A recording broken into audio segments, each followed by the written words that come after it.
that she was going roller skating today, so. So she could have broken an ankle, out by herself again.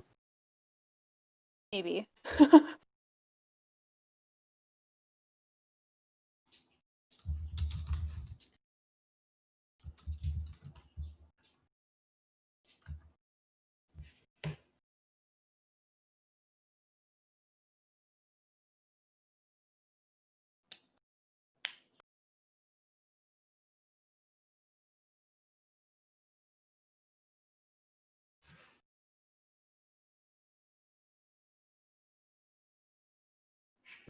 Oh, Amanda and Summer, do either of you have 2 upgrade slots with whatever armor you currently have? Because one of the items we recovered but didn't claim so far was a force field that gives you basically 1 temporary hit point every round.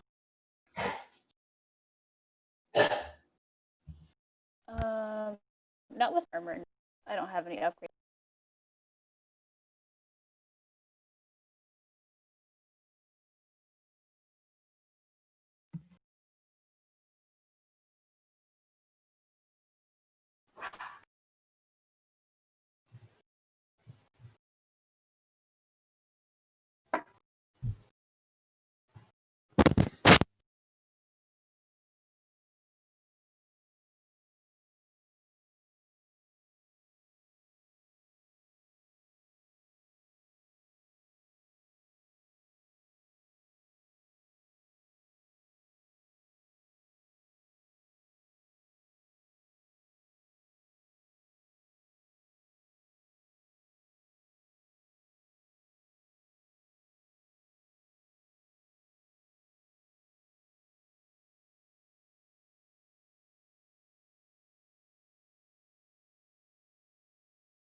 Okay, I'm back. Sorry,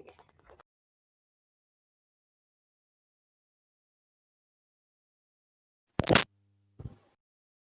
See, I figured somebody would surely go for the powered armor. I was looking at those and I think I'm going to build towards that at a higher level. Wait, what's the powered armor? Did you ever see Aliens? No. I don't like scary movies.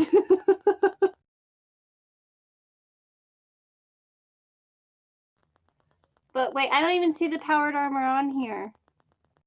Is there a whole nother armor thing I'm missing? You have to just scroll like all the way down.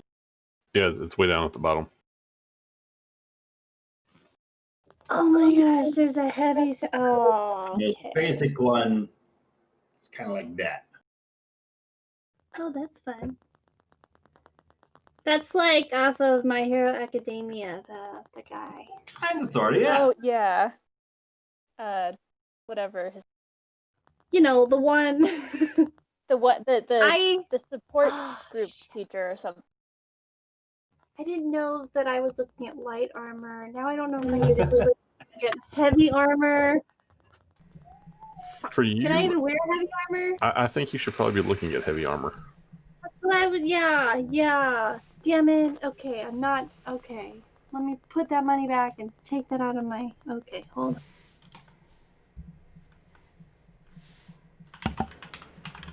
My dog keeps barking at me. She's I hope judging. you learned your lesson.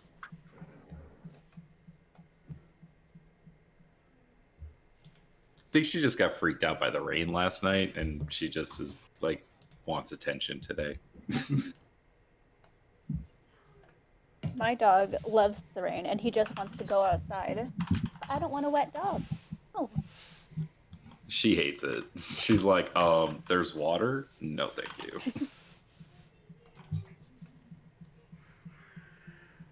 It's weird that So none Corey, of the for armor example. upgrades are in there. Well, good news. I found one that's actually 10 cheaper, but an additional on both the EAC and KAC. Nice. Way better. Which one are you looking at? To ringwear too. Shrimp to Ringware 2. Because So originally I was going with the D suit 1. And I was like, it's all right. We probably use more, but you said we can only go up to level 5. Yep. This one is heavy armor, and I didn't realize there was a heavy armor section. So there we go. Look at that. Wait, we can go up to level 5 armor? Yes. Yes. I did not know that. Only in big cities. Because as he described it, it's not so much like a character level, it's more of like an easy to get available. Yeah. Level of celebrity. Are you going to know where to get the stuff? Are you going to be able to afford it? Are people going to I've be just willing been to sell sticking you? to level Because 3 armor. the higher the level, the more specialized the equipment is.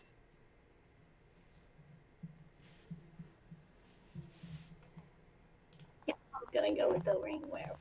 Just because that's a higher level and it really boosts everything. And that's what I need. So that's good. And there's still an upgrade slot, which I don't know what I would use for this. One upgrade slot or 2? Just one.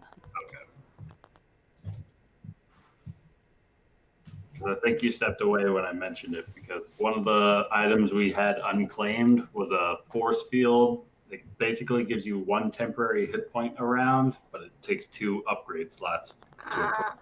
Dang. Yeah, earlier I was looking at one that had 3 upgrade slots, but then I realized that it takes all of my money to buy the armor, so right now I wouldn't be able to buy anything upgraded anyways. So I was like, well, I may as well get the better armor and then worry about upgrades when I can afford upgrades. Might as well. Yeah, that's what I'm looking at. The Estex suit 2 has 3 upgraded slots, but it's 2,700. Yeah, but then you can't buy it because that's exactly what I was looking at, and so I went with the D suit 1 instead. But now I'm going with a different one because I realized I need heavy armor.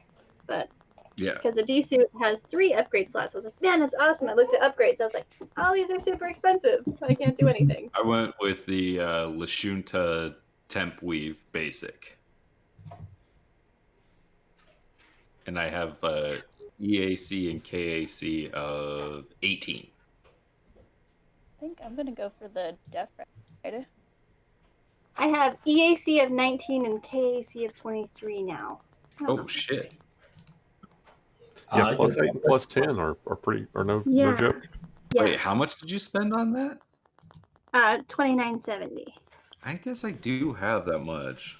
Yeah, that's why I was like, I'm not gonna be able to buy like anything else, and I And you keep have getting heavy completely. armor proficiency. Yeah.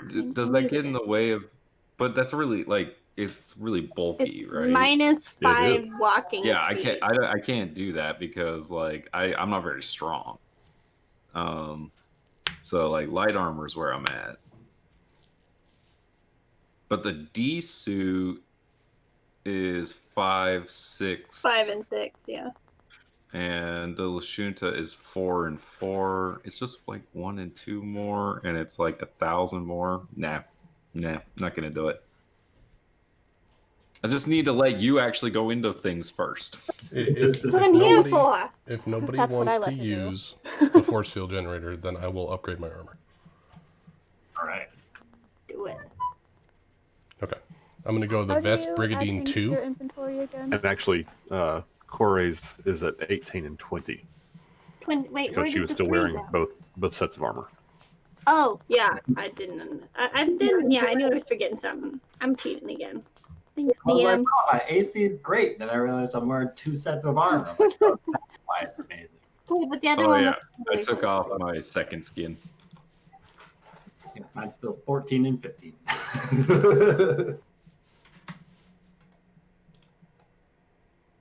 Where are the? There they are. Serums. Okay, here we go. So Lucas, I put the force field into the chat for you.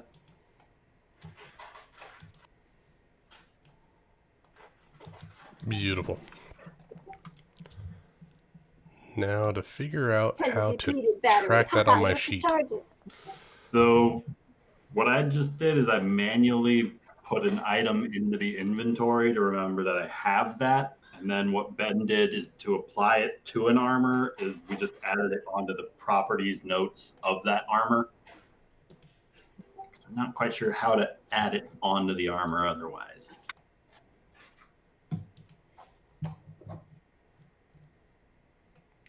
Okay, I'm wearing a pretty cool piece of armor. Do you guys look at the what your armor looks like? Yeah. Wait, you can do that? Where can you see the picture? Yeah. So if you go to your armor in your inventory and then you go to other and then you click Yeah. on the blue bubble within the text, it'll bring up a picture of what your armor looks like.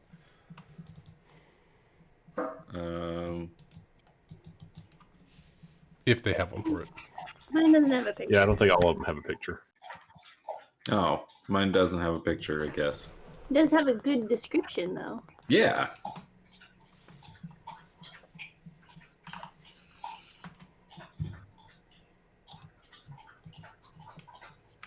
What Sammy, why are you so got all the pictures on hand?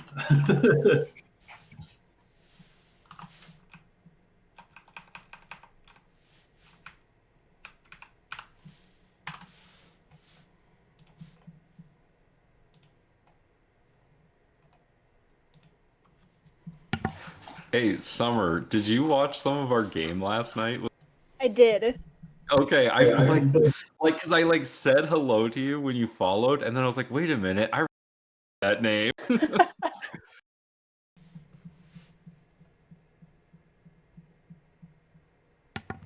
Did you watch the part where Ian chopped the dragon's head off?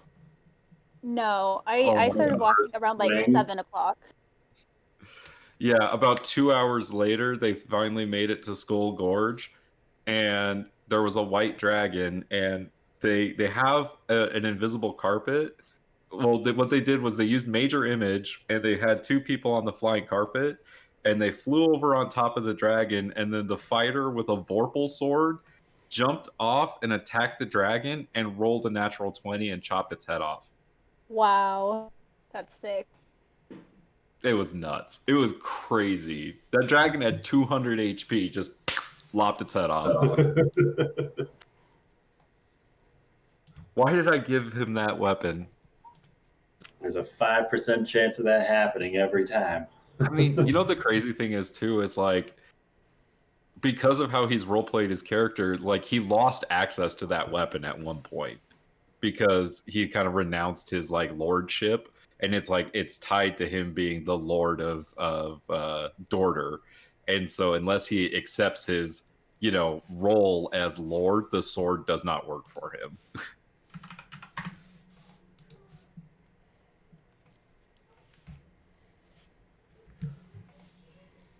Okay, where do you find the med pack things? They're under serum. Okay. Like, where are they hiding? Why would you ever need those? I mean, I might not anymore since I'm kind of a badass now. Especially when you're wearing multiple suits of armor. Yeah. Says the person Sleep that and almost use it. died. That was before I That had was me. armor. What are you talking about? All right. Who's ready to get started? Quick question. How do Can we I retroactively get items if we think of something we wanted? Yeah. Cool. We're good. how do I add and move items from my inventory? If you click the pencil at the top right where it says edit list, Mm-hmm. then the trash cans show up and you can ditch things. And then to add things, you just look them up in the items and then you can drag them into your inventory. Oh, okay. That's a lot easier.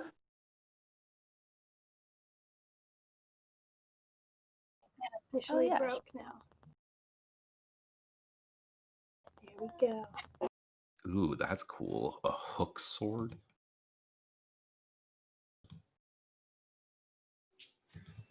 All right. Since it appears that Zost did some note taking last time, Ryan? Why don't you give us a rundown of what happened last All week right. or 2 weeks ago? So after sweeping the remains of the emptied Acreon, learning the fate of its unfortunate crew, the Starfinders boarded the Sunrise Maiden to return to Absalom Station, only to find an Eoxian light freighter, I'm not sure if I got any of these names right, a Thomtech carrion carver lying in wait to ambush us. So starship combat ensued.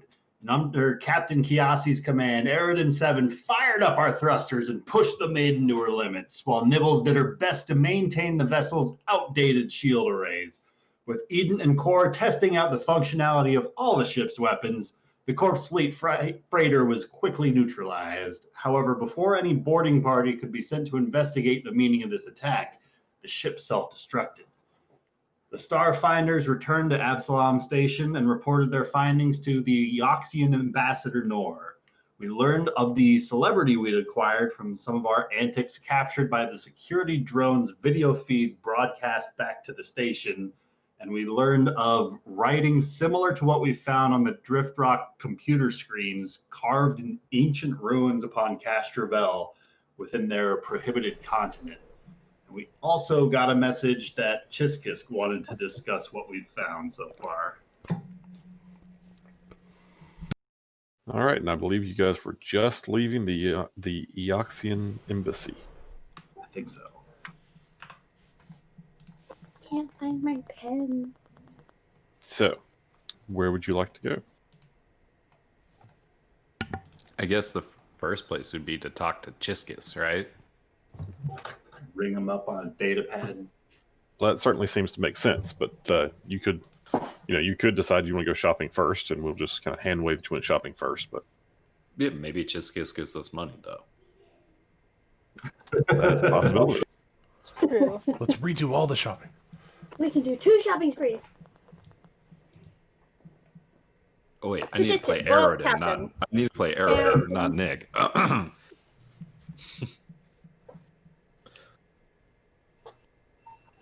We should make our way to the market side to change our attire so nobody recognizes us. As if we're going to make our way to Castrovel, we'll be wanting new threads to accompany our new look. What are threads? The weaves that you conceal yourselves with. Oh, clothes. Yes, professional, environmental, and on and on. Thinking of it as like armor for your armor. Take like 2 sets of armor. Or like a suit and tie that looks quite professional. Nibbles Don't you has have something that you can like conceal what you're looking like and switch that up anytime you want? I have a different change of clothes, if that's what you mean. I thought there was that one thing that we got at the beginning. For it was like a disguise there kit. was a hollow skin. Hollow skin. I I have. Okay, cool. Found it. Yeah, I've got like mechanics overalls on top of my armor. I like how Corey's like, can't you just make yourself look like anything you want to? Oh, no, wait, that's me. I have that, right? Wait, that's me. Sorry. Yeah, I'm a badass. Not to toot my own horn, but I'm gonna toot. Toot. No one will ever be able to do it as well as Nari, though. She rocked that. Okay. Anyways, yeah. Captain, what say you? What are we doing? Actually, guys, I'm going to have to be right back. Give me like 2 minutes. Very timely. My dog just started to bark.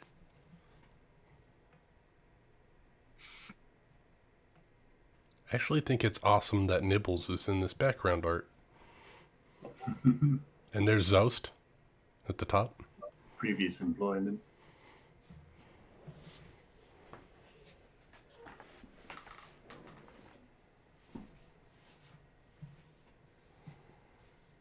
I mean, that's an android right there in the middle, right? Mm-hmm. Crew's all Or on the here. right, I think. Yeah, everybody except for who is this? The Vesk person, the big lizard dude. Yeah.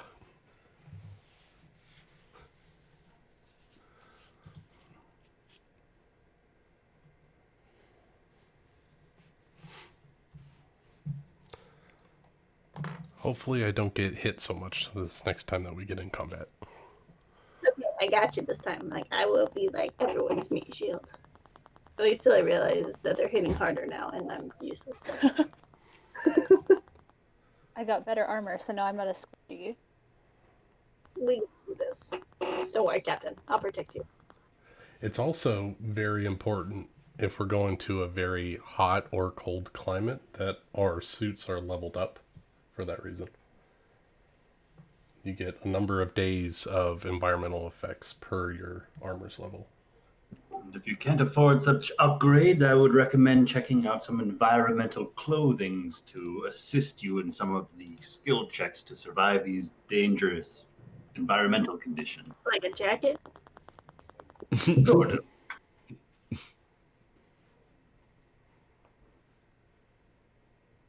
What kind of weapons would help us against something like the alien we ran into that could phase and stuff like that? Gara Kakal? Anything non-physical, I believe.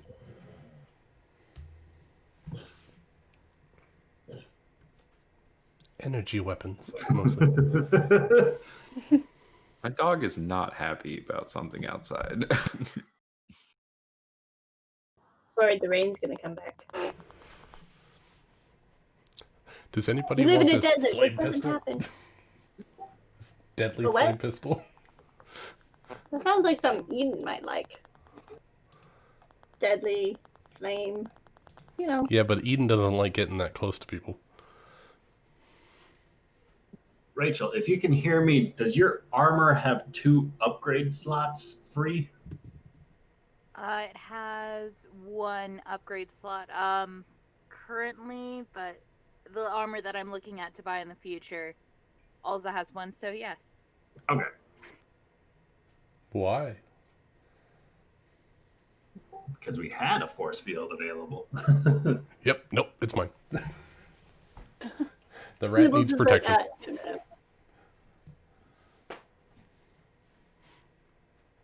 Rather, this rat needs protection.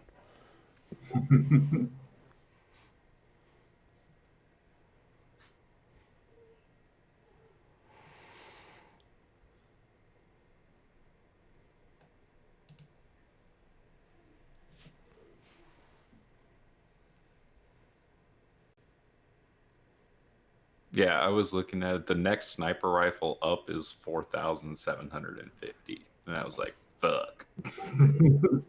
That's if you're going with, is it still physical or does it have energy? There's only one kind of sniper rifle. Sheer and eye rifles. I'll be right back.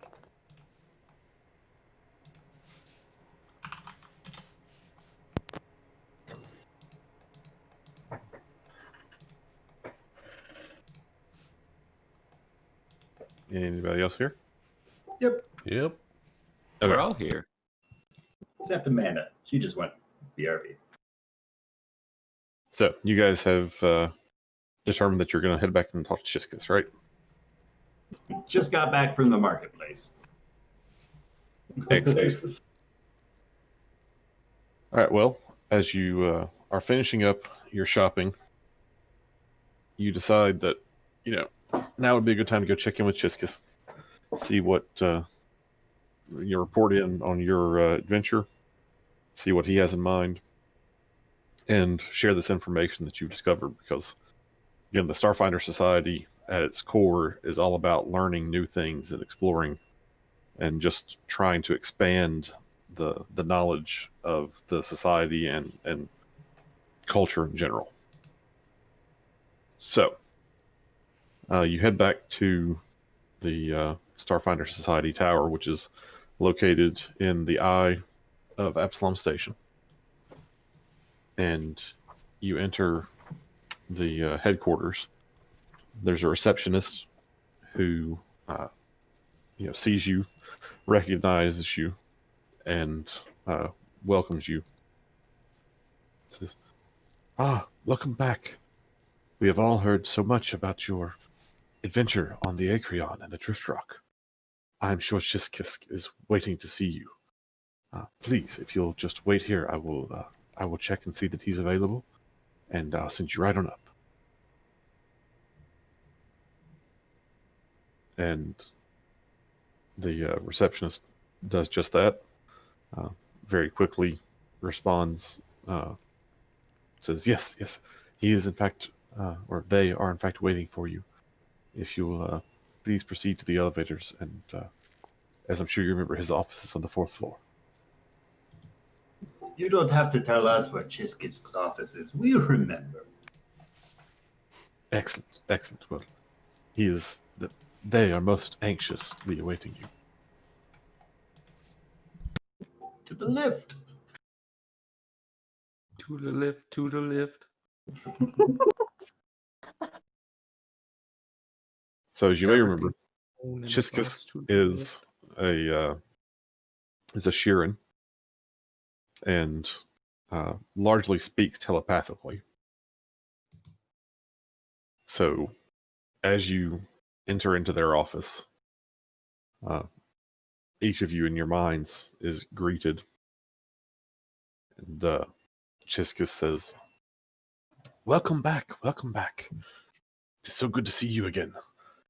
As I was sure you would be successful on your assignment, you have indeed brought some bit of fame and renown to the society, which is always good for us. A good positive example from our society members is always good for recruitment and for expanding the reach and the influence of the Starfinder Society. So thank you for that. But come, tell me, what did you find?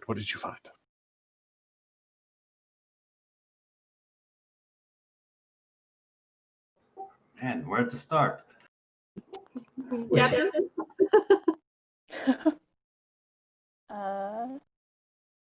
Open up our notes. Hold on. 'Cause we found a lot. There's a lot of things that happened. Yeah, there are a lot of things that happened.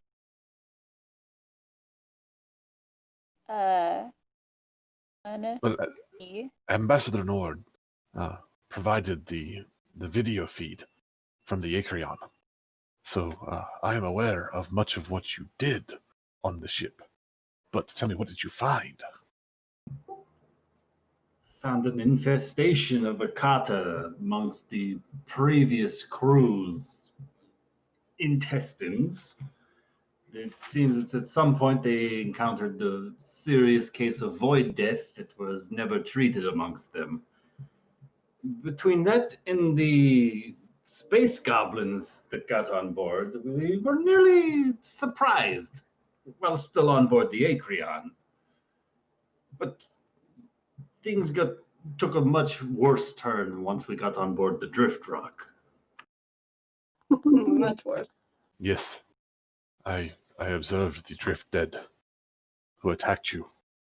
You know, what was remaining of the Acheron's crew. It is a horrible fate. And there was a the metal walls, that was interesting, right? I mean, that was weird. Yeah, we found unknown technology that seemed to be very dangerous if improperly. Yes, describe it in detail. I am most interested in this. This could be an undiscovered technology. This could bring, great interest and new possibilities to the Pact Worlds.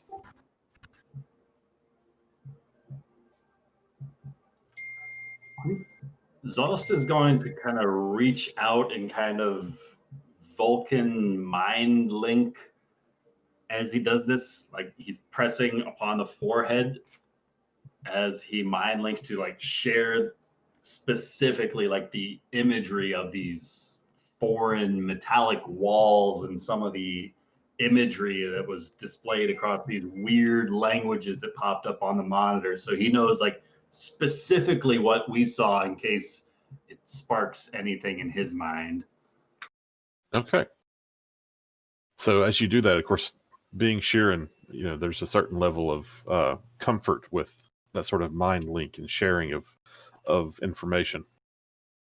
So Chiscus displays no discomfort whatsoever in this way of communicating, and he narrows his focus to responding just to you, and says, "Excellent, that is most helpful.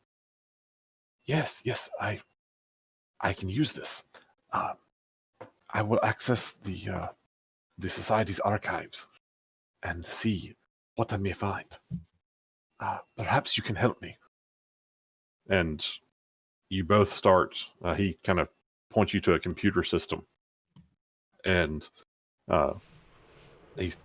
you can relay to the group that you all have access to the Society's archives, and he's going to use his access to the more restricted information to try to track down and assess the where there might be any additional information that this would reveal.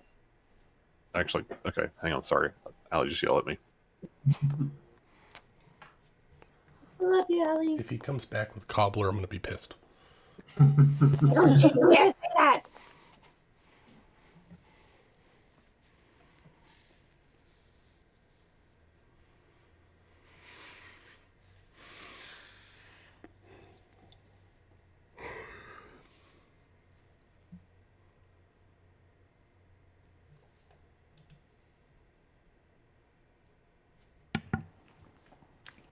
Does anyone have any credits they want to like lend me? I have 10 credits you can have. Yeah, 500 if it's any help. I'm That's all I have. sending most of it to my family, so. That's What? your new way of hoarding. How are you dividing it What do you amongst need? your kids, Eden? Do you have a favorite of them? You know, you can't pick favorites with them, you know. One Sure of you can. Which one's the tallest? Well, I forgot their name. Wait, you forgot your kids' names? Look, it's been a That long. one's not the favorite then. Maybe none are worth remembering. Okay, It's best to just leave them that's behind, I obviously think. crossing a line right there. I don't like the tone that you're doing. I am just saying that some of them have the talents that the other ones don't have, and are each special in their own way. So there's no way I could pick a favorite. All right, I understand. Then you hear Zost telepathically speaking to you. But if you had to pick one favorite, none of the others will have to know. You know, Zost, I'm really starting to believe that maybe you weren't the favorite of your parents. Oh, not at all. I was not very favored amongst the swarm. Mm-hmm.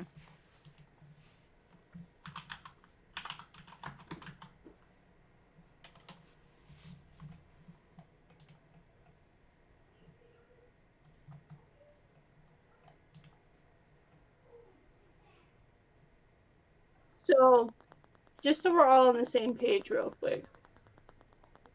We're completely okay with telling Chiskiss because I know he's part of Starfinder Society, so we trust him with everything we are because it's who we are. But we also know that this technology is really dangerous, so we're okay with sending on dangerous information to Starfinder Society because that's who we are. Yes. Mm.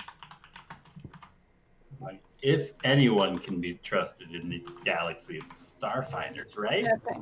That's what that's the page I was going with. I wanted to make sure we That's were what all I'm on that. leaning on. I could be completely wrong later We could on, be the but bad guys, Right. We could get completely stabbed in the back from this. But, I ran with a bunch of pirates, so I think everyone is non-trustworthy. So we don't trust Nibbles. That's fine. But wait, you're in charge of the ship. Don't worry, I'm just back here in engineering doing what I do. Pay no attention to the mouse behind the curtain.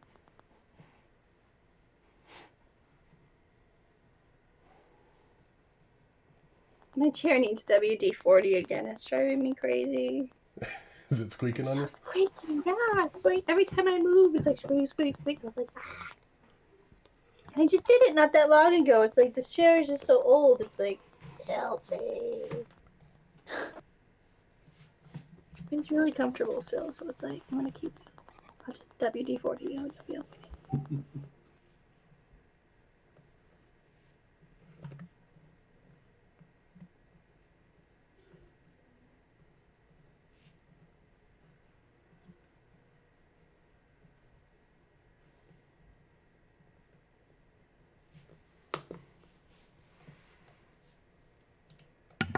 Okay. So do you need my 10 credits? Well, see, I'm looking at the sniper rifles here, and there's the specialist coil rifle that is 3,120 credits. It's a sniper rifle that has 6 rounds, and it's not unwieldy, so it's not like fucking massive. And And you want it? kinda, but if I get it, that means I can't afford my armor. If you're a good enough sniper, you won't need armor. I mean, that was my thought. I have the armor, you know? So, it's fine. I mean, how often has it been me and you against all the creatures so far, right? I mean, it's not like you're in the thick of things. That last battle, I mean, you got in at the very end. You were running back and forth the whole time. Okay, let's see. What? I don't even remember what I started at. Shit. We were all about the same. I was at 3080. Or we can scroll up. No, Jeez. we were nowhere near the same place. Yeah, I had 27. Okay, I'm going with 27 then. Because I think I was a little No, lower it than said that. yours was 2104. And then plus 500, so 2604. That was exactly where I was at. Okay, 2604 is where I was at. Okay. 2011, but on my thing he put 2080, but that's fine. All right, and then if I selling the sniper rifle gets me 377. So that puts me to. You could sell 2 of them, right? Is that before you sold the other one? Oh, you're right. If I sell mine as well. Oh, that's right. Our previous equipment was sold at, is it 10% or 50%? We're getting 50 for 50 now. for right now. 50, okay. Oh, I could afford it by my lonesome. But I wouldn't have any new armor. I'd keep my second skin armor. Well, how much would it... What kind of armor would be decent for you? We can pitch in for armor, because I think you're better at dealing more damage. That's what I was thinking. Okay, hold on. I'm going to put my second skin back on my inventory here. I'm going to get rid of this Lashunta basic weave. I'm going to equip my second skin. Okay.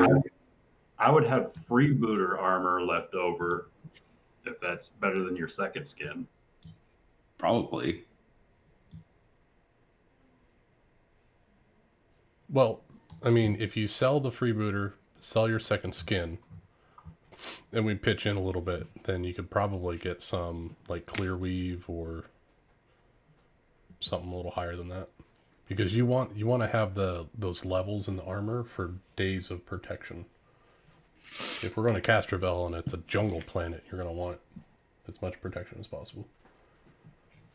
Well, after I sell my sniper rifles, I would have 3,358. The coil rifle will cost me 3,120. So I'll have 238 credits. 248 if you count my 10. You're welcome.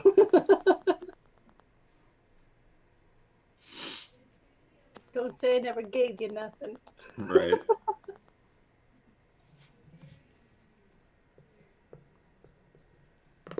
Well, let's see what we can do. Yeah. I've got Okay. 300 Now I'm credits. switching over to the armor list here. Okay. So second skin itself is only 250, so it only sells for like 125. Yeah.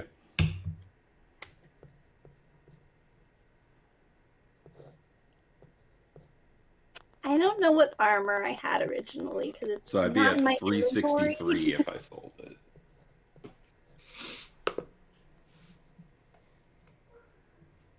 And I got if Ryan 500 gives you, credits if you need it. and if Ryan gives you the freebooter armor, that's another what 375. Well, it's 500 or the freebooter armor. The I could 500 just won't wear include the. the freebooter. I could just wear the freebooter armor. I mean, it's better than the second skin.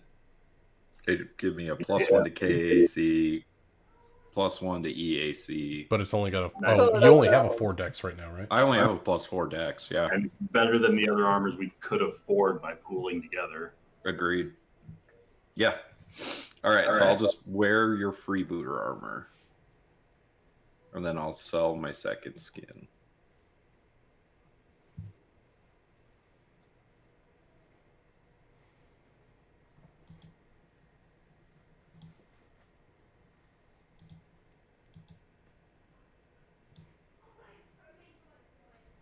You can sell it to me for 125.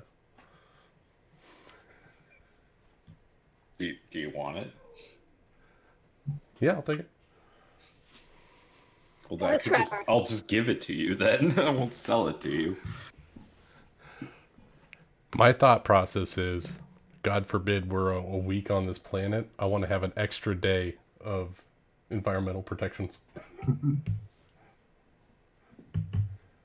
Oh, and then I spent 100 on serums, so I am at 138.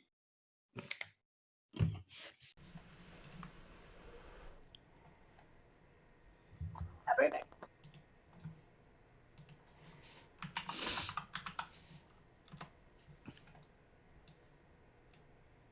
Now I got to make sure this rifle gets all my extra attack bonuses and stuff. Great.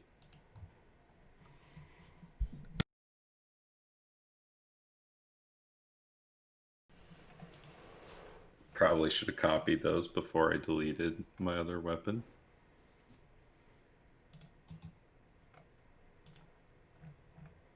So you get a coil rifle specialist? Yeah. Oh, 2d6 damage and bleed damage, and it has 6 rounds, and it's not unwieldy. I wonder if I could actually use that weapon with my operative stuff. It doesn't have the operative special ability. So what effect does the unwieldy have on a rifle? One for shot you? per round. Oh. So can you get multiple shots off now? Or at higher levels you'll be No, able he can to? do a full attack action now. I can do a full attack Okay. action now with the sniper rifle. And if I use my move action to aim, I have a range of 250 feet. That's going to come in handy.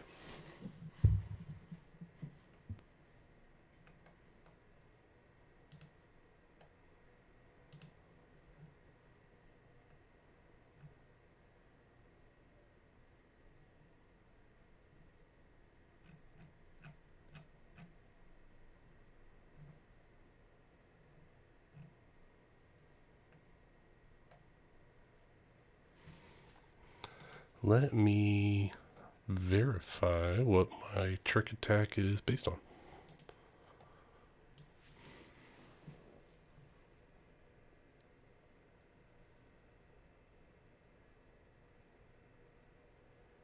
Oh, it has to be a small arm or a melee weapon with the operative special property.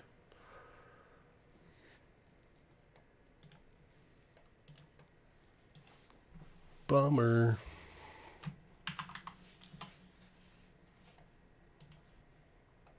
This means you have to find a way to break the game. I think there's a feat or an operative thing that allows you to use sniper rifles.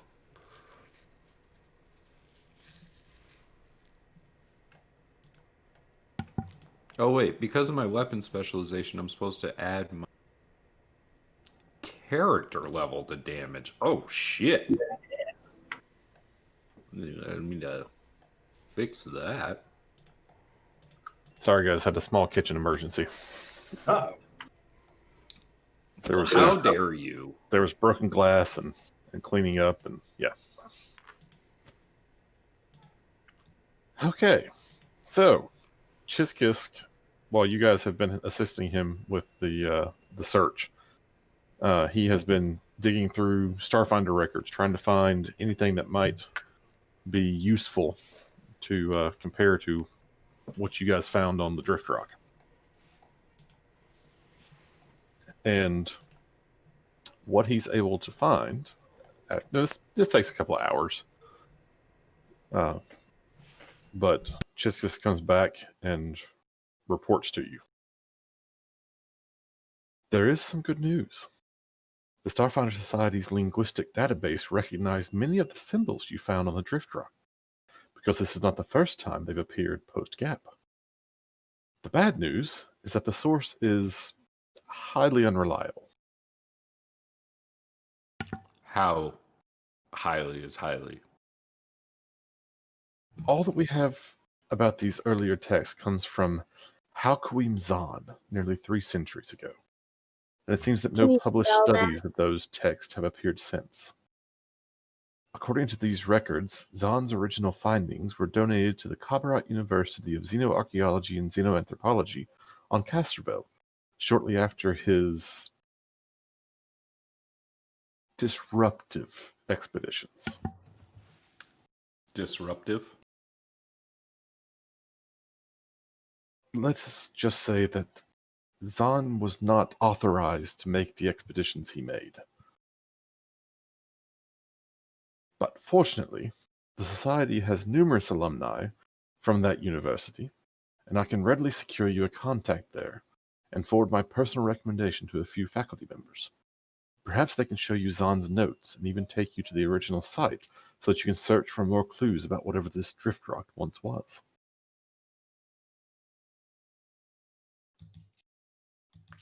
I got a bad feeling about this.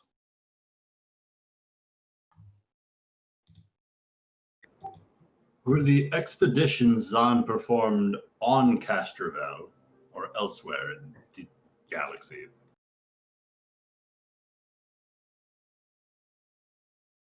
Sorry, repeat your question. The expeditions that this Zahn guy made, were they on Castrovel or were they elsewhere and his notes just went to Castrovel? Yes, Zahn, well, as I'm sure you're aware, Ukalam, the fourth continent on Castrovel, is, well, considered off limits. It's somewhat of a nature preserve that the 3 primary inhabitants of Castrovel have agreed should be preserved as such. Well, Zahn made his expedition to Ukalam, and he did it without the proper authorizations. So that is why he ran into difficulties.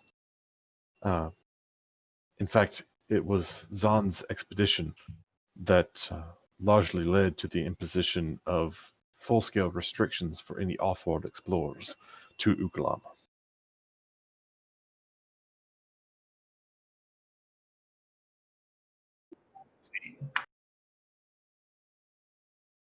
Well, that complicates things a bit.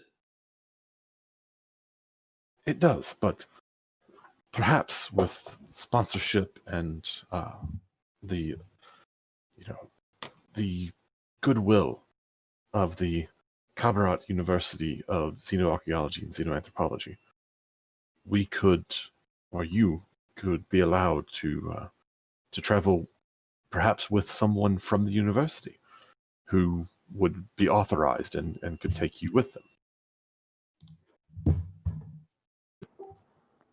Did we mention that we found a ship? So I mean, we could technically fly there ourselves, right? Would that be a problem, or do we still have to have That someone? would be a problem if I we mean, just can we just have a straight note? there. We need someone permitted to be on the prohibited continent. Wow, we can't just be like, yeah, we have a note. It's fine. That's Yeah, fine. yeah. We can bring someone with us. I mean, it's your call, not mine. Chiskisk, are there any members of the Starfinder Society who fit these qualifications? Well, as I'm sure you're aware, the Kabrat University of Xenoarchaeology and Xenoanthropology is one of the foremost institutions of higher learning for explorers and galactic ethnographers in the Pact Worlds. In addition to training many great archaeologists, the university maintains a staggering archive of artifacts, recordings, and other findings from throughout the system.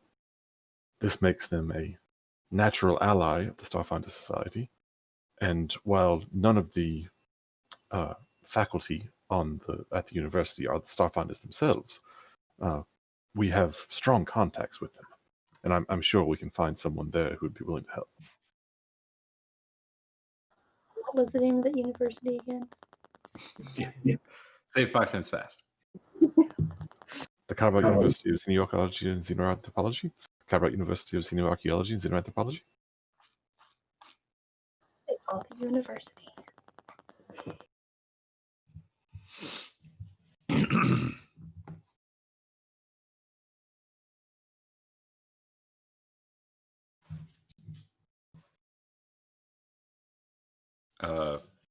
Well, is there anything else that you can offer us that would be helpful?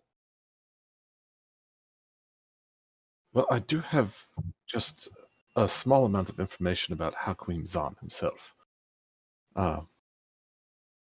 So as you know, the Starfinder Society is an organization dedicated to uncovering the secrets of the universe and its past. As in any pursuit, a sensational hero can attract new recruits, and a buffoon can tarnish the whole field.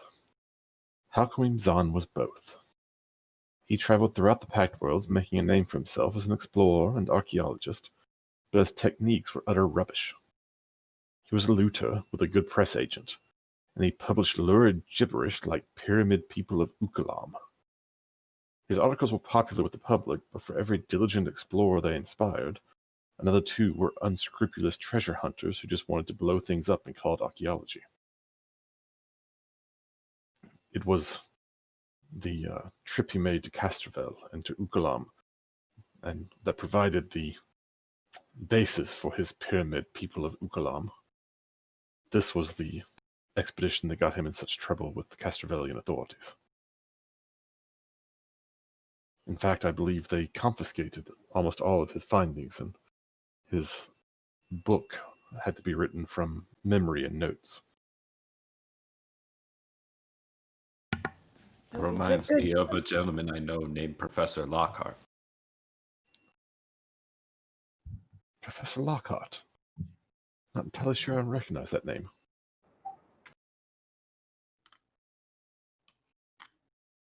That's okay.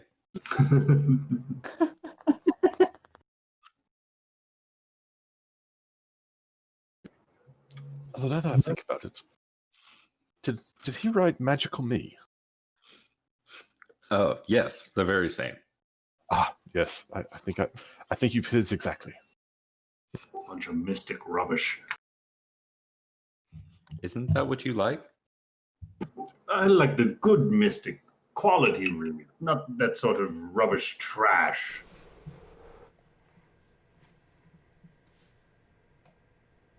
You mean there's a difference? I wouldn't expect one of a simpler mind such as yourself to understand. That's fair. As you guys are having this discussion, Chiskus is still kind of tippity tapping on his computer, and says, "Ah, yes. I believe I found the appropriate person for you to contact upon Castrovel. There's a postdoctoral student named Welos who has worked with the Society in the past. I will ask him to greet you when you land in Kabarat."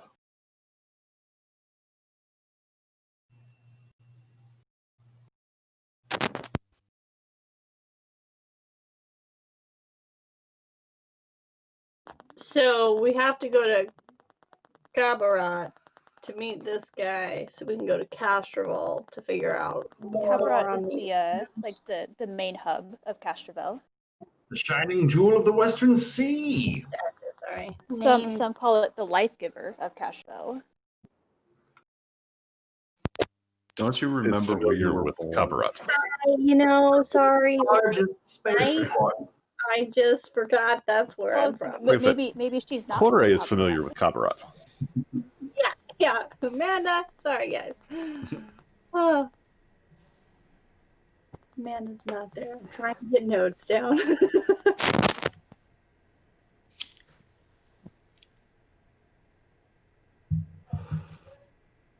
So are we gonna have to drift? What do we call it to get there? What's hyperspace? Yeah, drift. The drift. Yeah, are we gonna have to drift to get there? You have that option. It would certainly be the quickest way to get there. Cool.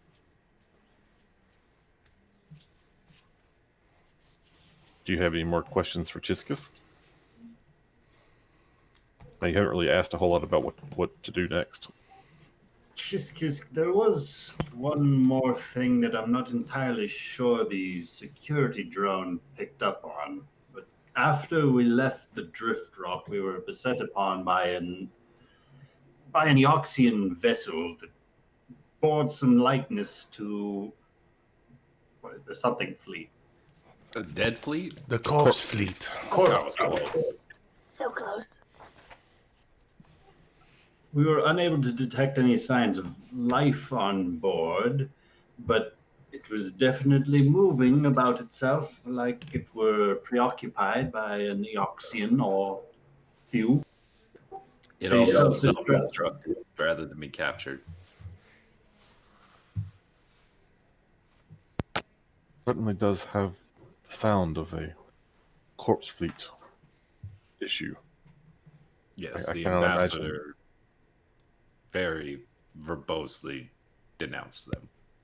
Very quick to brush it off. And out of character, bribe us to keep quiet.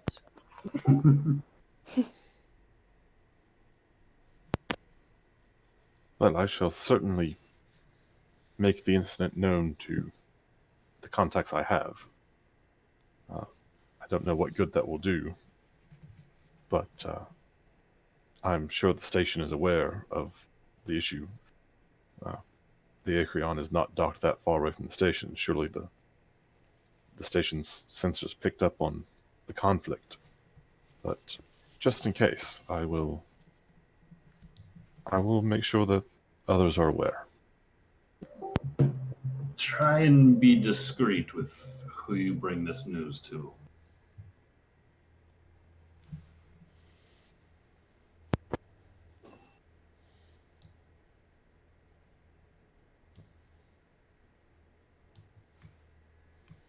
Well, I will do my best to stay in contact. Did we ask Chiskis about the tip that the Eoxian dude gave us? About the runes on the planet? Yeah. That was it. We basically That got the was same this. information. Okay. Yeah. But Okay, Chiskus okay. gave us a little bit more. Okay, got it. Zon's Just the wanted to guy double check. who studied these ruins, it seems.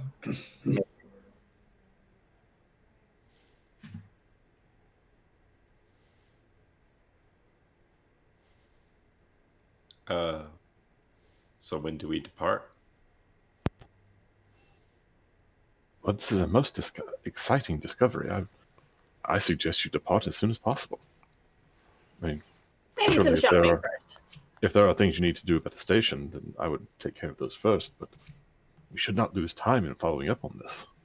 Oh, I no. guess- Yeah, we should definitely hop on this before any other people might know of potential whereabouts of certain things found in certain spots.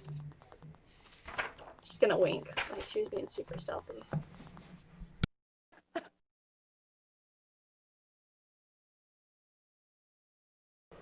Do I need to pay my rent? In game or out of game? One thing that I would remind you all is that while your success and the fame that it has brought you and the society is certainly a boon, it does mean that there are others who are now aware of what you found. There's always a race for any potential new technology. There is value and, well, money to be made from these sorts of discoveries. And the So- crucial new information to be found.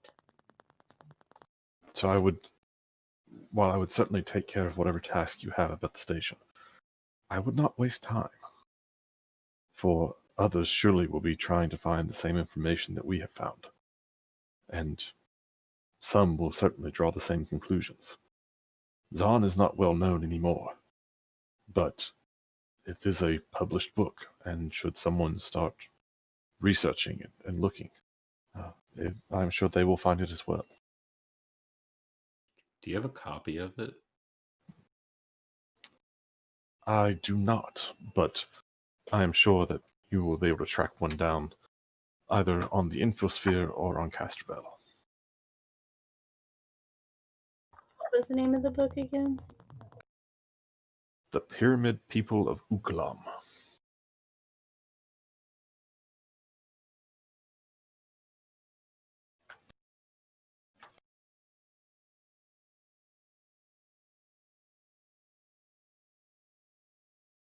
Well, Nibbles, would you like to go prep the ship with me? Oh, of course, Tin Soldier, let's go.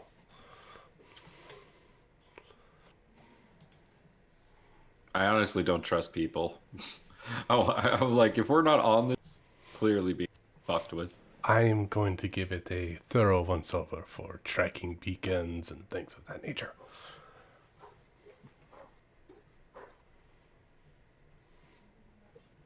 Ben, we didn't salvage anything from the blown up Eoxian ship, right?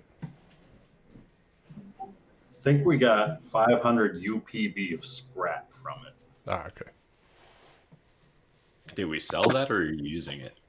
I think I gave everyone like the stuff you salvaged and or collected. I think we've converted as much of it into money as you could. Because I they're still have 300 UPB. What does that mean? universal, That's the universal building polymer or money. polymer building base or something. That's Like that. Universal Polymer Base. I have It my is- money. Doesn't accept galactic credits. Yeah, it's effectively money, but it's also usable for like doing ship repairs and stuff. Okay, gotcha.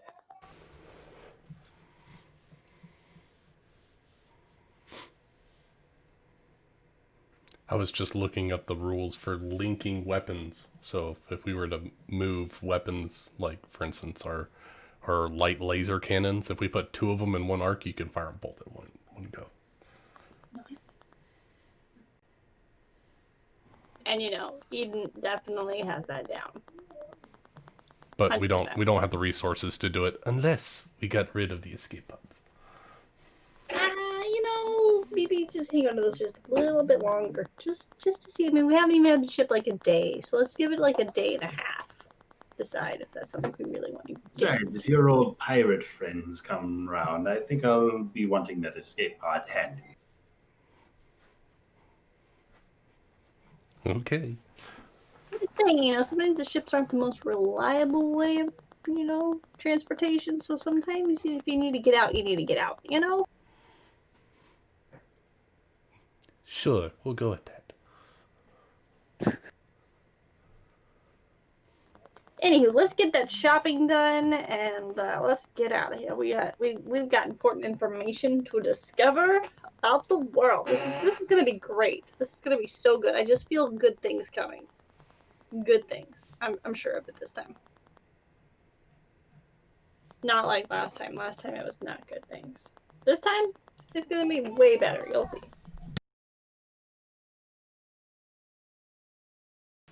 So while you guys head back to the ship, did you guys want us to pick up stuff from the market? That way we all have our stuff and we can all go to the ship. Kind of out of character, in character, because we technically did our shopping. That way you guys can go to the ship and protect it while we buy your shit, and then we can all leave. If there's anything else you need, now's the time. I mean, Exactly. I'm good to go. I've got my Okay. candy bars. I've got my armor. My batteries are all full. I'm good to go. Yeah, do it. Everyone has snacks. Okay, yeah, let's get out of here. I'm ready. If Captain's ready. Captain? Yep, let's get this show on the road. Eden? Did you get a chance to write those letters to your children? Send them the money? You know, I did. I'm fully ready. I'm ready to go. So let's do it. Yeah. I like your enthusiasm. So I'm perfectly okay with doing, retroactive shopping. In case y'all find anything else you want. But there are certain categories of things that if you discover, oh crap, I really need this, and you don't have it, that I'm not going to allow you to retroactive shopping on. So, are there any items? Ooh, Uh, do we have like antidotes and like poison cures and stuff like that? I have 2 serums of healing. That's what I got. I also have 2 serums of healing. So we're set, that's what we do. You guys have to figure out. I know Ryan had asked, does anyone want to do any like investigation about Casterville before you go traveling there? I mean, we've been there, right? Like, we've lived there, we've fought there. Like, so we would know exactly what it's like, right? Change X amount of years. So does anybody have any questions about where you're going based on what your characters should know? Yeah. Is there any kind of like environmental things that we should let the rest of the crew be aware of? Like, it's a about tropical terrible climate, and you're gonna beasties? sweat your Beasties? balls off. The air is poisonous. Well, It would probably be good to let them know that it's a tropical climate and you're probably going to sweat your balls off. It's Literally, not you're going to a jungle. So not poisonous air, it's just really hot. And there's really sketchy creatures that try and kill you on occasion. But the climate is still like just like a normal climate, right? Or like going to the rainforest. No, it is mechanically balls hot. Okay, so what you're basically describing Humid is hot? Australia. Yeah, humid hot. Humid hot is not a word. Everyone should get some environmental clothing to provide a +2 circumstances for fortitude saves against environmental heat dangers. How much is that? Because I only have 10 credits. 10 credits. Is it really? Yep. Oh, I'm totally Yeah. buying that. Sorry, Aerodin. I know I said you could have it, but That's okay. I don't need it. All right, clothing environmental. Putting it in. Done. Spending 10 credits on it. Done. I also find that there are options for your armors that you can do basically environmental stuff for. I already have environmental clothing. I don't have to buy it. Well, you got to pick which environment that clothing is for, because there's a Oh, couple of them. Where would we find the clothing environmental? so do I have to buy another one? It's under items, and then search for it. I literally just dragged the one that Ryan linked. That one took it out of my inventory. Oh, whoops, my bad. I didn't realize it would do that. Now we know.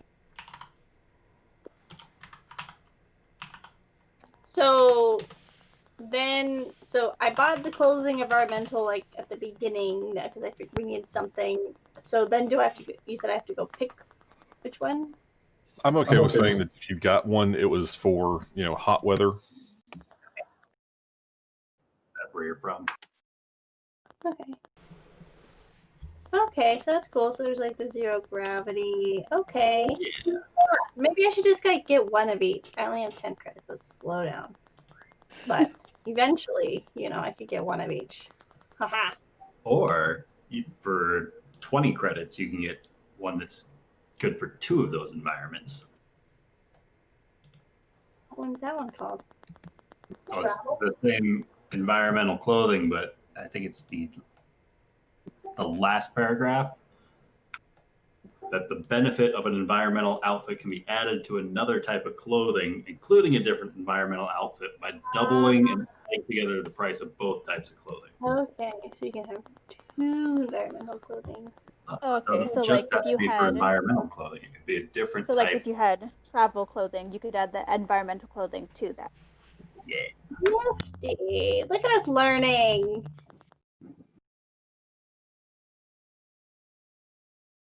Well, Aerodin will go to the ship to prepare. Okay. Yeah, and then we'll be right behind you. Well, you're an android. You won't get hot. You'll just be wet. You're like, you know. I don't know. Can androids overheat? Yeah, I still need the clothing and stuff. Okay. So yeah, you got. Okay, we're good. We're good. We all got clothing. We're good.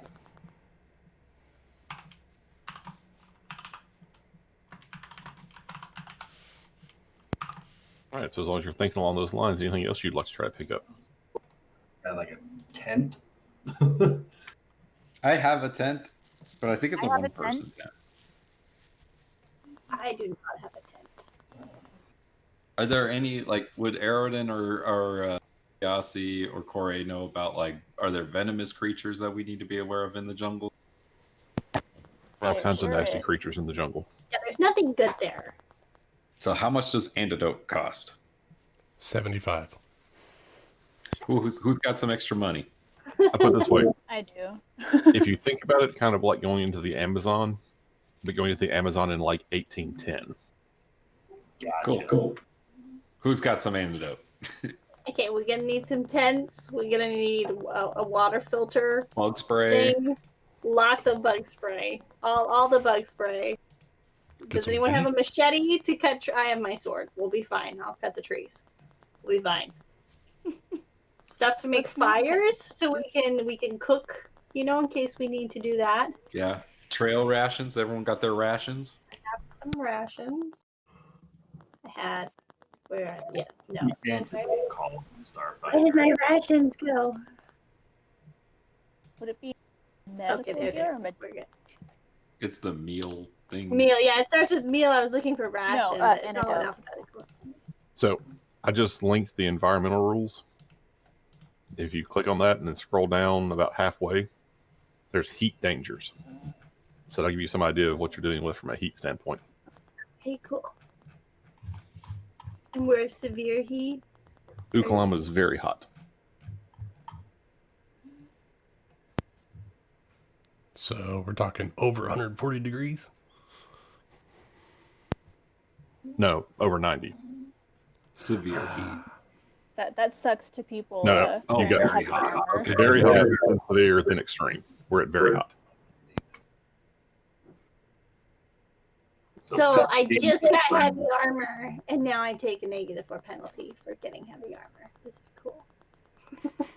Heavy clothing Have or armor of any sort. Yeah. The reason I linked that is to point out that having the environmental clothing will certainly help, but that means you're not wearing your armor. Right. Oh. Well, You get the one. clothing Can I put it is over my armor? Wait, but what was that last paragraph where we can combine them?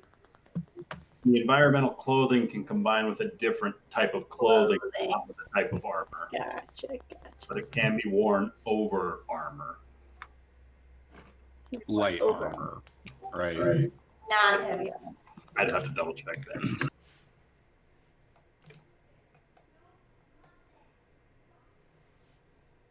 Lucas, what's the anti-venom stuff called in Starfinder? Antitoxin. Antitoxin. Thanks.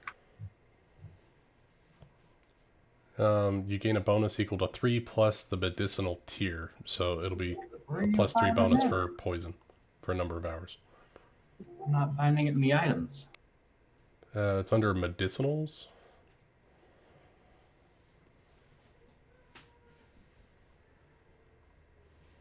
That's it. They don't want us to survive. Oh, okay.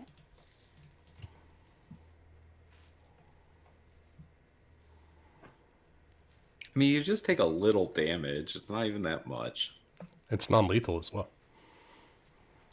Which means that But heals no up. one likes to be sweating hot. Who's Okay, guys? scared? Let's go. I just don't like it there. Brings back bad memories. Especially the smell. Well, I'm ready. Okay, yeah, no, let's just. I mean, we only live once, so why not, chance that? Let's do it. On your command, Captain. All right. So, you guys are gathering up to go into the Sunrise Maiden, unless y'all decided to rename the ship. Nah. No. Not yet. Sunset Maiden. Okay. Well, who would like to roll me a 1d6? Should be either probably the captain or the pilot. I will. Oh, I got a No, leave one. it to the captain. All right. Maybe low is good. So when you engage the drift engine, it takes you 1 day to travel Yo, Casperville. Oh. get wrecked. I mean, Aerodin says, I know the route quite well. Beep, boop, boop, boop, boop. Wouldn't mind it having an extra day or two, but time is of the essence in these situations. This will be fine.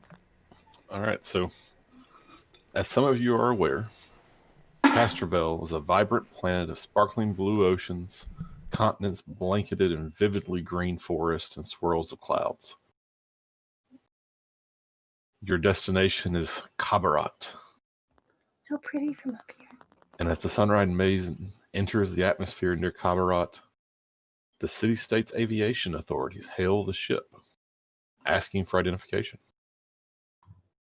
Aerodin will radio over their identification. This is the Sunrise Maiden requesting for docking. Permission for docking. Sunrise Maiden, we hear you. Please proceed to landing pad 14. And they direct you to what's called Ship's End, which is the city's spaceport. Cool. Is there a picture of Castroville? Oh, is there a picture of Castro? That's a good question. It's probably really pretty. I got y'all. That's not exactly one. There's this. That's a good picture. This one in the handbook. Ooh, that's way better. Oh, there you go. It's pretty. So So, pretty from up here. So Why where's is the main city at on this map? give me a second. I was going to drag a pointer or something over there. Oh, cool. I could Sorry, get to it. I'll shut up. Jeez, Nick. I know. So demanding. I see a map, I get excited. Where are all the things?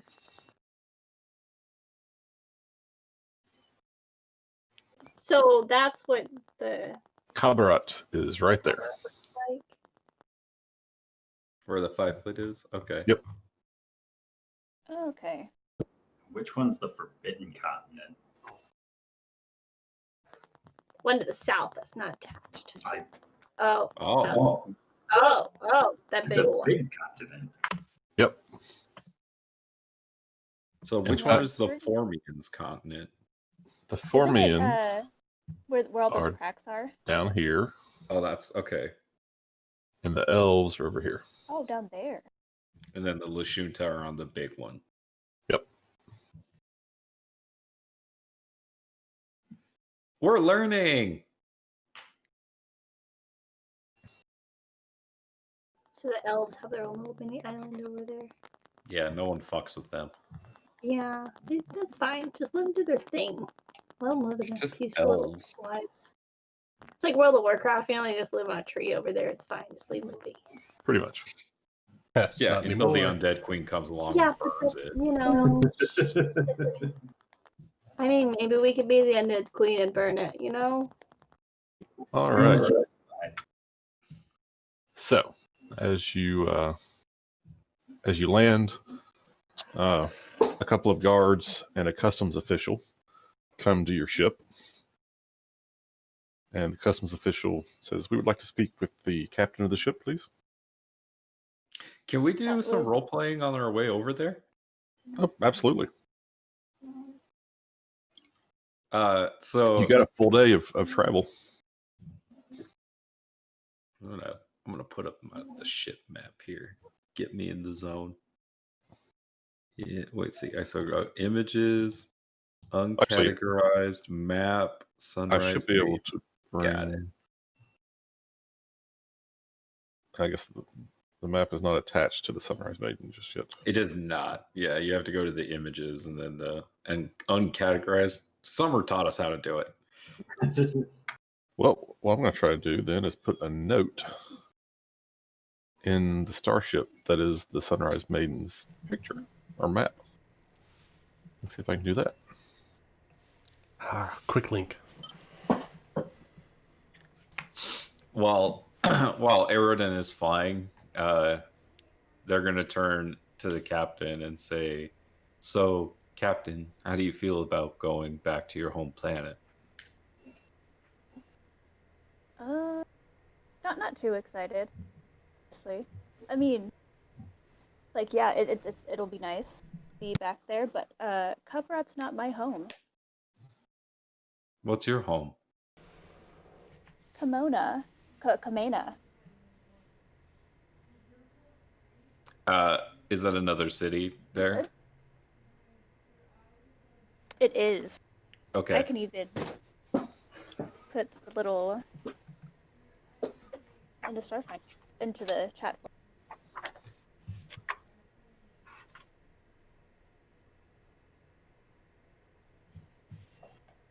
Yeah, I don't have the one that has all the names on it, I don't think.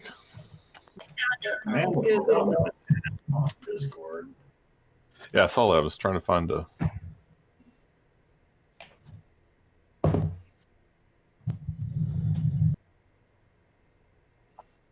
Drop my marker. Actually, let's see. Can you guys see the names on that one? Yeah. Yes. There it is. Sweet. Oh, There we yeah. go. Okay, so where's? Oh, there it is. Oh, your hometown was very close to the colonies. Yep. It was relatively safe though. We're where it's settled is high above the jungle. We didn't really have to worry about any of them there. Well, while we're on planet, would you want to take a trip to your hometown? Probably. Do you mind if I ask why? I do. Then I won't ask.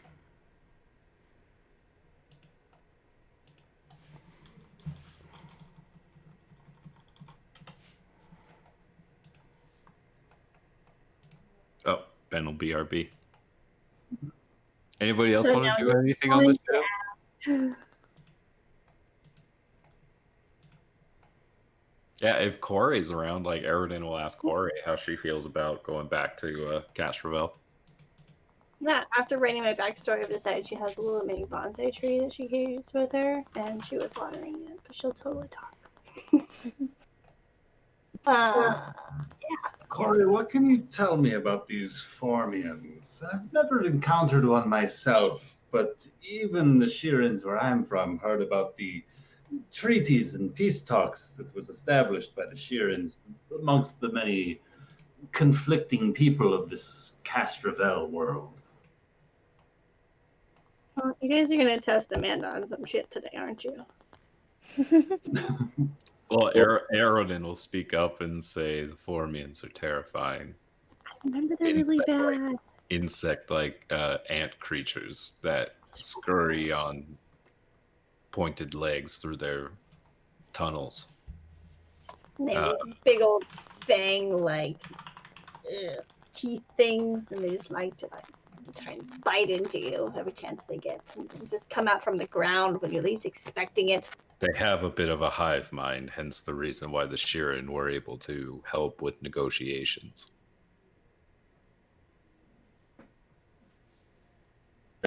It can be a bit clearer when dealing with one's thoughts rather than one's words. I could understand that, you know. Just gonna gesture to her into words can get a little confusing, whereas, you know, the mind's straightforward. There's no back and forth. It's just clear cut. Yes, but it does bring to question the free will of those that are serving. Again, the workers and the warriors do whatever they're told. And I mean whatever they're told. It's hard to imagine any sort of existence outside of a collective. I think it's harder to imagine existence inside of one. Like, I don't like, you know, you guys could tell me, hey, go man the guns, and I'm gonna go and water my plant first, you know? Like, you can't just, it just doesn't work that. Think about it. In the moments that we were ambushed by that Geoxian vessel, a hive mind would mean that no such moments would be wasted to communicate, to get on board the guns. You would already be there waiting. It is your purpose. Yeah, but like outside of, you know, combat and war and stuff like that, what do? You just whatever someone else, you can't even like have a minute to yourself? Like, do you guys all know when each other's going to the bathroom? Pay tribute to the Oval Queen.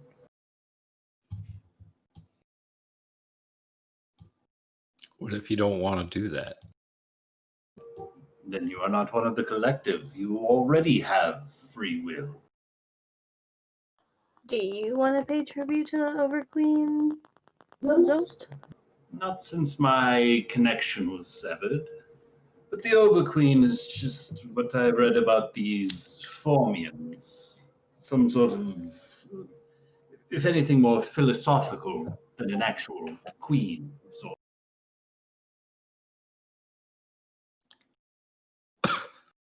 Either way, their whole society is based on this caste system.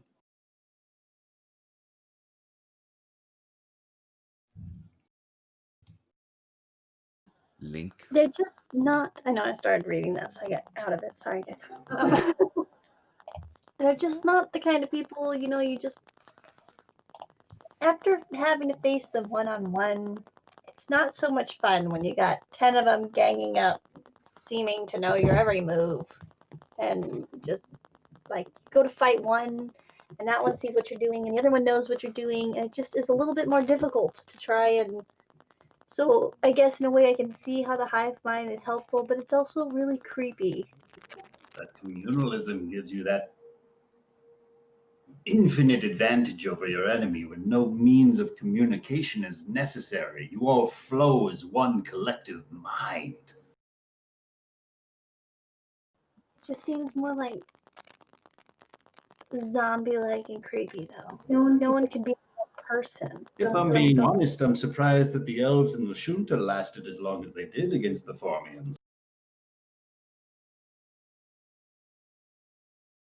Well, it wasn't, you know, from lack of trying, obviously. And elves, you know, they're down there in their own world.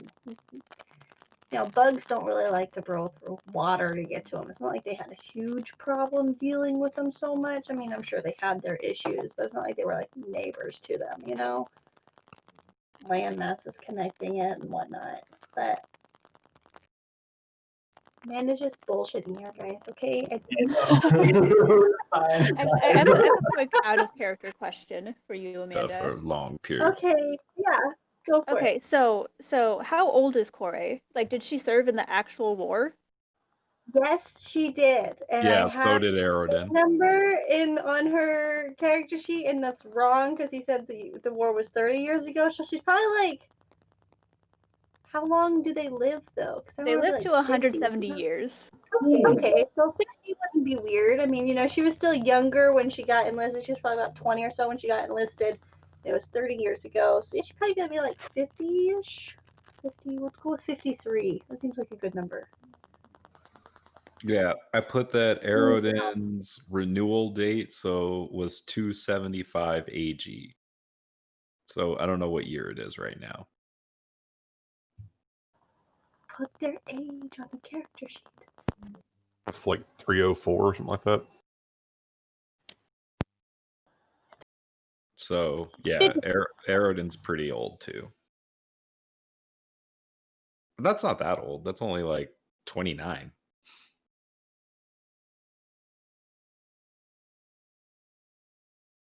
So she was like 20-ish or so when she was enlisted to do the army stuff, and then she fought in the war, and the war ended, and now she's living her life peacefully. Because The war yeah. ended in like 286 AG. Wait, so the war ended 30 years ago? 287 AG was the end of the Castervillian wars between the Lashunta and Fort Means.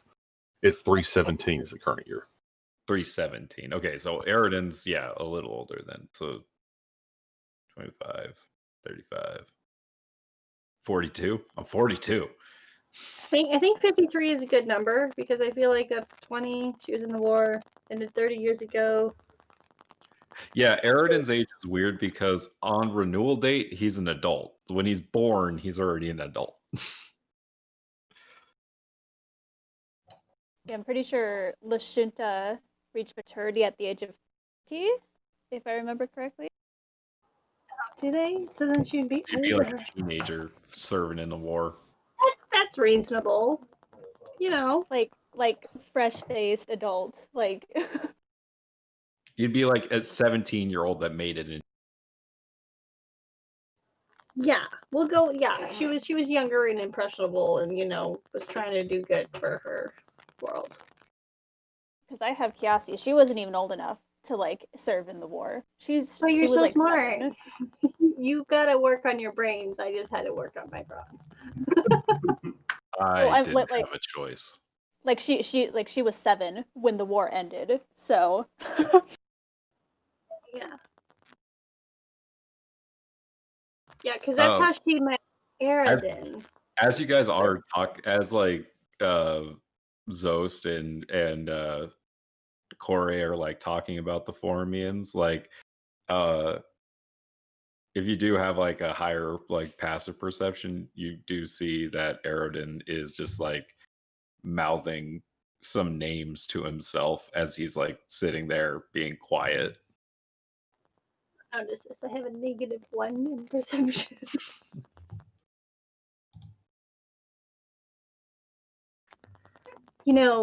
It's just everything changed after the war. Just things were never really the same. Just gonna kind of usher an era in, like. Okay, so Lashunta things were never the same. reached their age of maturity at 20, Okay, so she was 20 when she entered the war. That's good. and their maximum age is about 100. She is old. So they're like humans. She's middle-aged. she's halfway there. She's grandma. Yeah, in fact, their maximum age is the exact same as humans. She's a grandma, guys. I imagine her this hip, cool girl. She's a grandma. She's a hip, cool grandma, okay? You sure think she is? She's been through some shit. Her charisma shows she's a hip, cool grandma, and she can take a hit. 53 years old. She can still deal with it. She's looking for that luxurious life to retire in. She's looking for the perfect retirement community. I mean, it kind of makes sense that you, as like this older, Lashunta would look after Kiasi too. Yeah, it makes sense. I'm grandma. You're Iroh and Shizuko. Except it's a little bit with less angst. You could have more angst. Always have more angst. I really have more angst than Zuko. You can have more angst than Kiasi. No, I'm saying that she has nowhere near enough angst. Go. We'll work on it. And you know what? In her backstory, she's really all about the plants and stuff. And so, yeah, she probably does brew tea a lot. She helps everything. I call this one brutality. Brutality. And Amanda starts speaking in Iroh's voice. Don't rewatch the Avatar now and get some good quotes. Or just have like a really good like grandma voice. To work on it, guys. But to work on it. My whole aesthetic has just changed in a moment. Wow. I have to find a new picture and everything. Grandma core. Hey, we don't know what middle-aged This- Lashunta look This like. was like her picture when she enlisted, okay? It's like, grandma bringing out, this Like, is what's what I on? It's used a to picture on look her like. driver's license. Yeah, exactly. Like, this is what I used to look like, and now I'm just, I offered you guys an alternate meeting. Like Aridin can still be part of the big wars, and so could Kore. But you could also have met after the war stopped at. So I don't know if y'all saw. I the put it other in. one, yeah, I put it in my notes, so I remember. I'm all the fine being details. 42. I don't mind being old ladies. It's fun. It's fun. Keeps things interesting. I drink the tea. I know the things. I'm not wise. I just seen shit, so I know things. And like that's why sometimes she'll start to say something, and she's like, "Oh wait, no, Captain. What do you want to do?" We'll go with it. What's Nibbles doing? Uh, And what are Eden doing? Nibbles is What are rewriting the the show. mice? What are the mice doing? I am definitely taking something apart that doesn't need to be taken apart just to put it back together. Probably life Not the systems. toaster. Life safety systems first. Hopefully she puts it back together correctly. No, you just see Nibbles. She's like running up. Like she's got this whole playground of electrical devices in the engineering bay, and so she's crawling up some pipes and getting up into like an electrical box, opening it up and looking and making sure all the fuses are good, and then she flips around, uses her feet to kind of balance herself on some pipes, and then she's like, oh, there's the back of the monitor, and she's checking all the little wires and things, and then kind of exploring stuff. So she's just kind of hanging out, fiddling.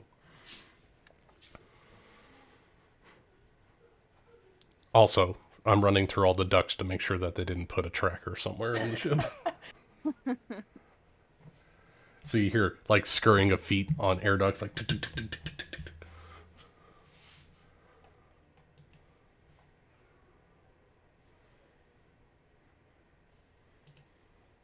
Gotta do something with all the rest of those She MREs. eats chocolate.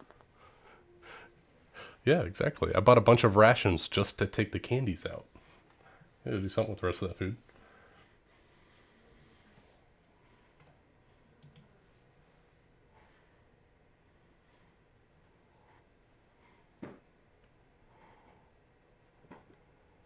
What's Eden doing?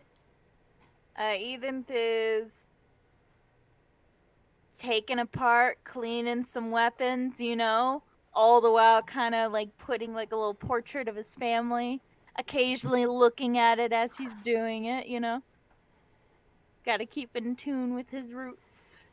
'Cause that's his family, his one trait. Ben, I would like to roll a stealth check against Eden's perception. No. Go for it.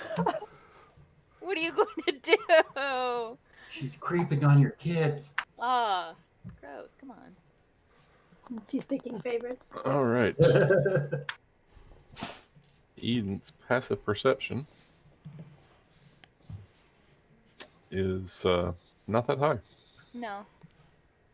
So when she puts up a picture of her kids and then she turns around to go get another one, I take like an extendo like radio antenna and I make the picture just off kilter so it's not level. And I pull it back into the vent. Well, that's just odd. I thought they put it on like a nice little round ship. That is just odd. It's not going to bother me. I'm just going to work on the guns. It's not going to bother me that it's a little bit off kilter. It's not. It's not going to bother me. It's not. It's bothering me. While it's You know, bothering her, I'm going to sneak down the shaft that's in this room, the maintenance shaft, and I'm going to try to move some of her parts of her gun. So that or his gun, so that way it's just like it's not normal. Misfires. Roll another stealth check. Yeah. I hope you trip. I'm not going to trip. Trip. I Oh! You totally tripped. So as you're fishing this little antenna thing out through the grate to try to move some stuff around, in your earlier tinkering, you had loosened some of these screws while you were inspecting things. You didn't put them all the way back in. So as you're starting to rest a little bit too much weight on the grate, it pops open and you fall out. Eden's going to roll around, draw his small. Oh God. Laser pistol and point it right at Nibbles. Oh, Nibbles, my friend. What are you doing in here? Dropping around? Dropping in for a visit? What the fuck are you doing in the vents? I was going from room to room to make sure that everything was level. And it seems like this room is level. And I happened to fall out of the duct. Uh-huh. And Eden does see your cable, right? It's... Oh yeah, he's totally holding a little extended, poker thing, basically. How smart is Eden?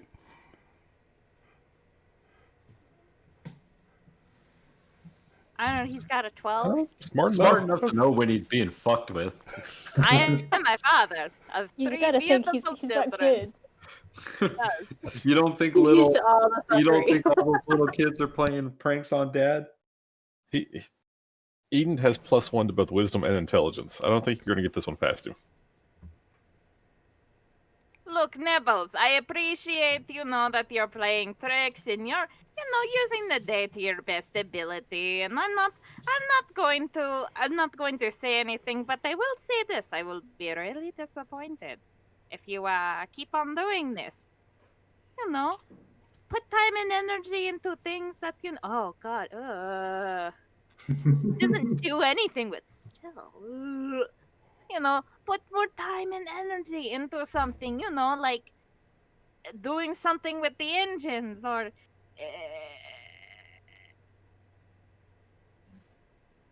something, like instead of messing with the picture of my family, I just want to say I might be disappointed in the future. Next time, I pull trigger. I understand. But I must say, you're going to need this. And I'm going to grab one of the parts of the gun and start running. Oh, fuck no. Can Eden just shoot at her? Eden wants to shoot. Kill it. Absolutely. Dear God. Can't wait till the sensors pick this one up.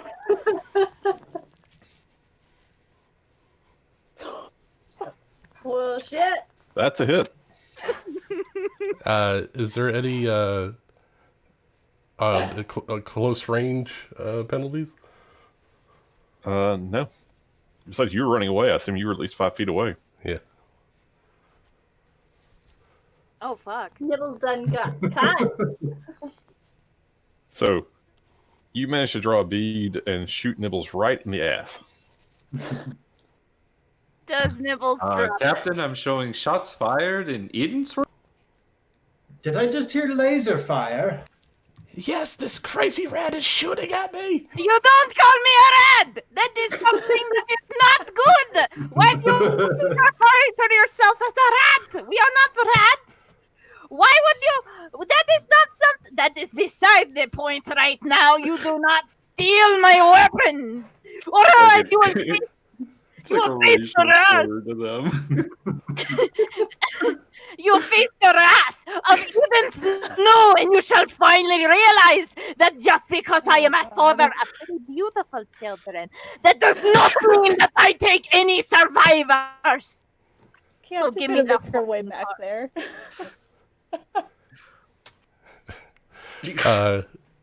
So I continue running.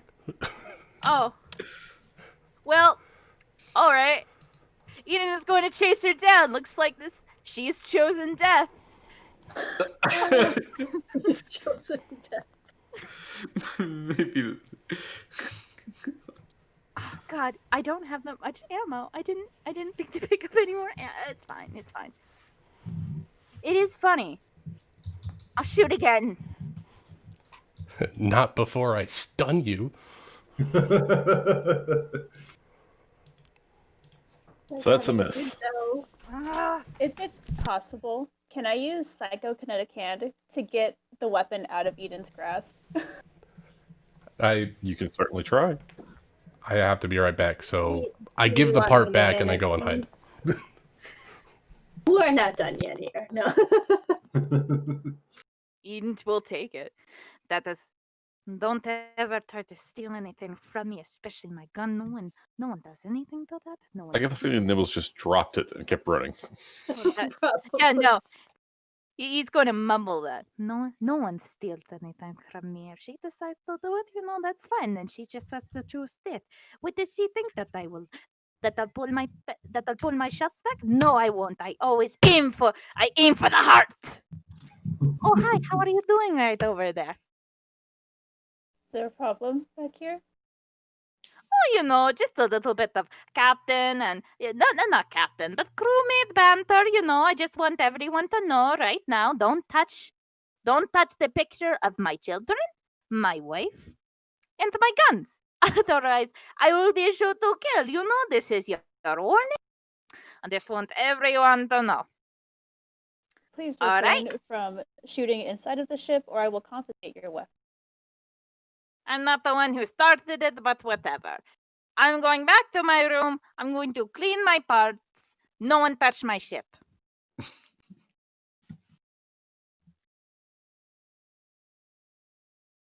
You just The joys of guaranteed new that she's gonna roommates. touch your shit. What? Said you just guaranteed that she's gonna touch your. Well then.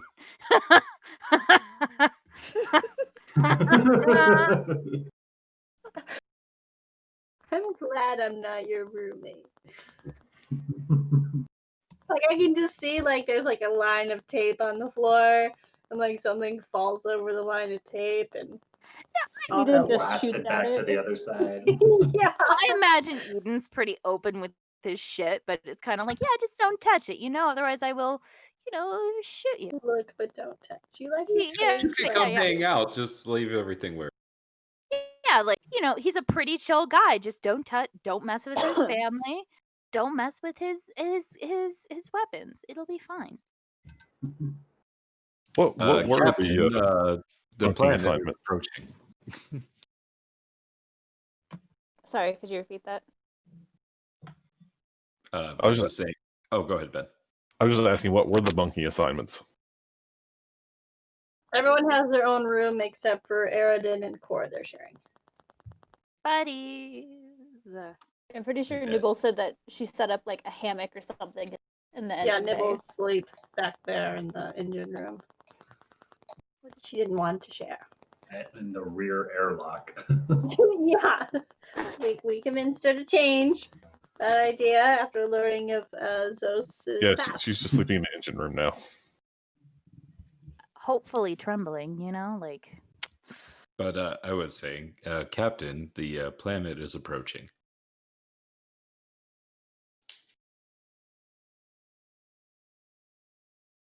Wonderful. I believe everyone could do with getting off the ship for a while, especially Eden. I think he has anxiety.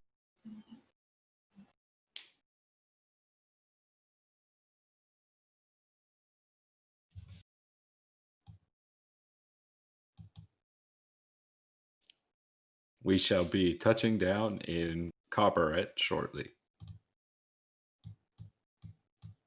All right. The local temperature is blah, blah, blah, blah, blah, blah, blah. Please That's put your fine. trays and Oh, everything in their locked and upright positions. So he's got to crank the climate control in his room while he's still got it.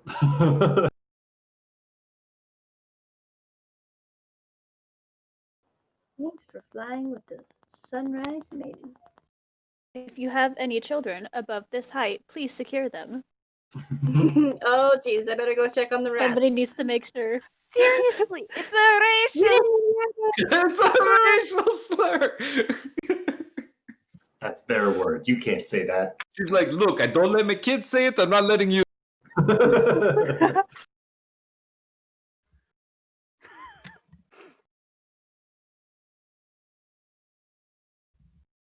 All right, so we fast forward to the ship has landed.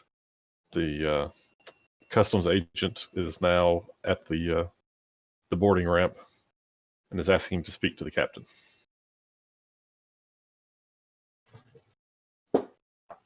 Yes, I did. Hello, I am Captain Kiasi. Yes, welcome, Captain Kiasi and your crew, to Kabrat City. Just have a few simple questions. Do you have any goods or cargo that you need to declare? No, no. What is the purpose of your visit to Kabrat? We are here to speak with. What was his? We are here on behalf of the Starfinder Society to speak with Wayless. Is that his name? Welas, yes. Waylos to inquire information about Ukalam. Yes, and this Welas, where is he? He was supposed to meet us here at the on planet. We weren't really given specifics about what he looks like. Chiskus gave you both a picture and said that he would meet that. Did he Welas give would us meet his you at the phone number? university. Yeah, you've got all the contact information you need. But he was going to meet you at the university. We're meeting him at the University of Kabrat. And which university would that be? Xeno. Hold on, I got this. Xeno- It is the Carbarat Oh, University of the Carbarat Xenoarchaeology and and Xenoanthropology. Xenoanthropology. I wasn't sure which was yes. archaeology or anthropology. It's both. Yes. Perhaps one of the greatest universities in all of the Pact Worlds, the Kabrat University of Xenoarchaeology and Xenoanthropology. So I've heard. Are you bringing any unregistered life forms? What would be considered an unregistered? Pets, unusual fruits, plants, essentially any life forms that would not be considered Pact World citizens. I mean, we've got a bonsai tree on board, but it's not coming off with us. Yes. And what do you expect the duration of your stay to be? Oh, that's a good question.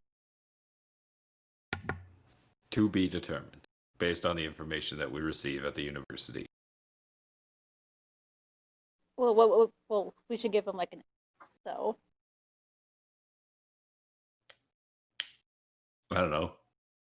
A week? A month? How long do you want to say, Captain? I was gonna say we should probably do like a month. You know, that way we can actually gather information that we need if we end up getting stranded somewhere. You know, gives us time. The I mean, you captain did travel is to an entirely different planet. Hmm. I said you did travel to an entirely different planet. Surely you're going to stay for more than a couple of days. yeah. Yeah. A month. Yeah. Let's do a month. All right. Well, I appreciate your cooperation. And she like stamps some paperwork and hands over both a physical piece of paper to you and also a digitized version of it is sent to your computers. Here are your docking papers. You are free to travel about the city, while you are also free to carry whatever weapons you may have. Do please remember that while you are allowed to carry them, any acts of violence inside the city limits are extremely frowned upon and will be taken seriously. And welcome to Kabarat. Oh, don't look at me. I'm not the one. We all know who started it. I'm not going to fire on someone like some maniac. Certainly not something that touches, pictures of family or, a gun. I'm incredibly peaceful. Why do you have pictures of a gun? I don't.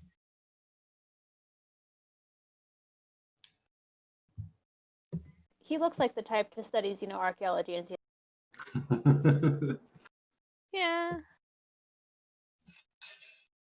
So that is Welos.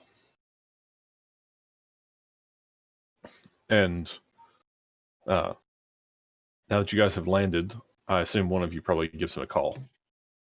Yeah, Aerodin will call him up and let him know we're on our way to the university. Excellent. I just want you to know that I was so excited to greet you for the Starfinders that I have actually come to the spaceport. I am waiting outside.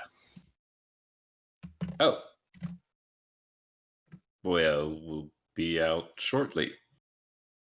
Excellent. Could you, I believe you have a picture of myself, so you know what to be looking for. Do you have pictures of you? So I have a sign. It says Starfinder Society, but I don't know that necessarily will help you all that much. So who should I be looking for? You should be looking for a group that has 2 Lashunta, an android, what are you, Ryan? Sheeran? And what are the rats? I remember, it's always called a Nisoki? Nisoki, and 2 Nisoki. Oh, so that was 2 Lashunta, 2 Yosoki, 1 android, and 1 Shirin. Excellent. I will be on the lookout for you. It's so exciting to meet you. Right. Over and out.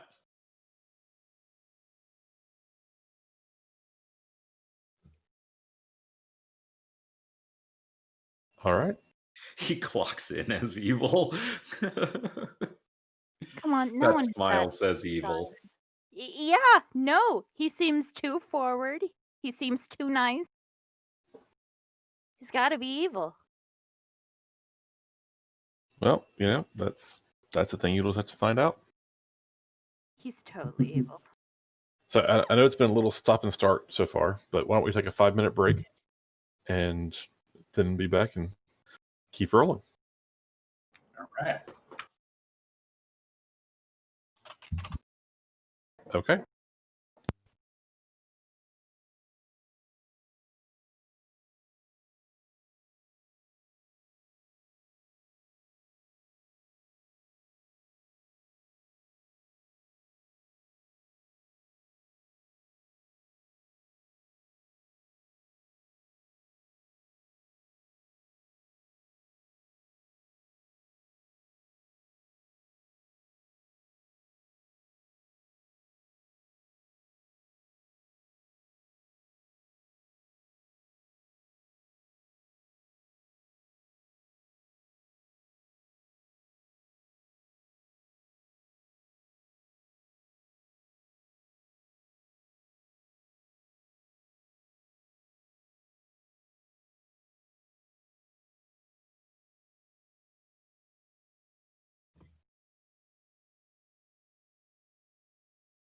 I don't know where.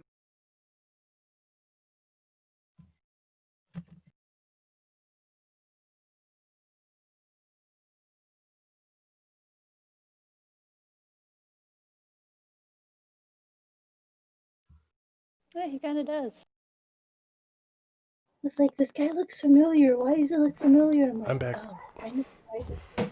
I will be right back. So how much did I die? Well, we had to eject you out from one of our airlocks, It was a. Oh, cool. I It get to was a roll a new good character? funeral. but it was unanimous. You agreed. I really got to remember my operative stuff because you shouldn't have been able to even shoot at me. That could make a difference. So I've got this thing that's called Uncanny Mobility. And it says if you choose a target to of your attack before you move, your movement does not provoke opportunity attacks.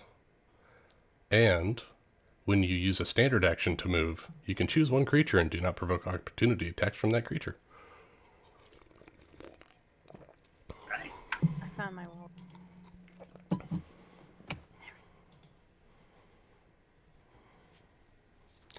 By the way, Rachel, we have a charger on this ship, so you can charge your batteries.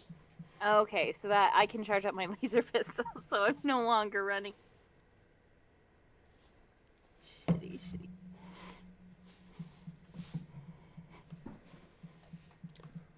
I'm just trying to play to my race's, my ancestry's mischievousness. It wasn't your ancestors who made you a pirate. That is How do you know? They could have given me up for piracy. Aw. Well, those are your don't parents, know my not backstory. technically your ancestors. How do you know? Rats live not a long time. Hey. I'm The kidding. pirates you ran with, were they part of the, I think, free captains? Yes. That's awesome. I just started reading about some of this stuff because I picked up the handbook this week. Flipping through all these extra pages of lore, I'm like, this is amazing.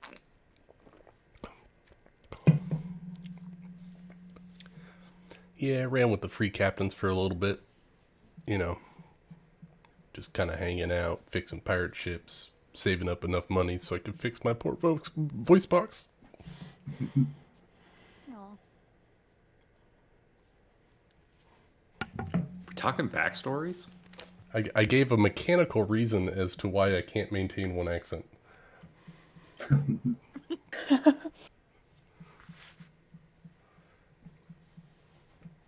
But yes, Nick, we were talking a little bit about backstories. How been part of the free captains, the pirates, and stuff like that.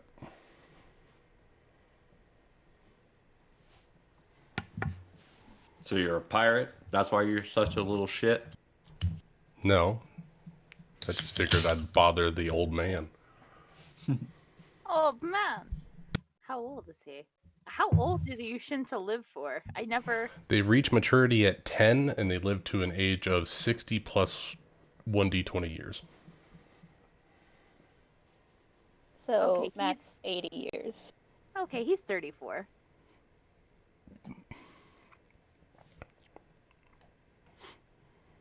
How old are your kids?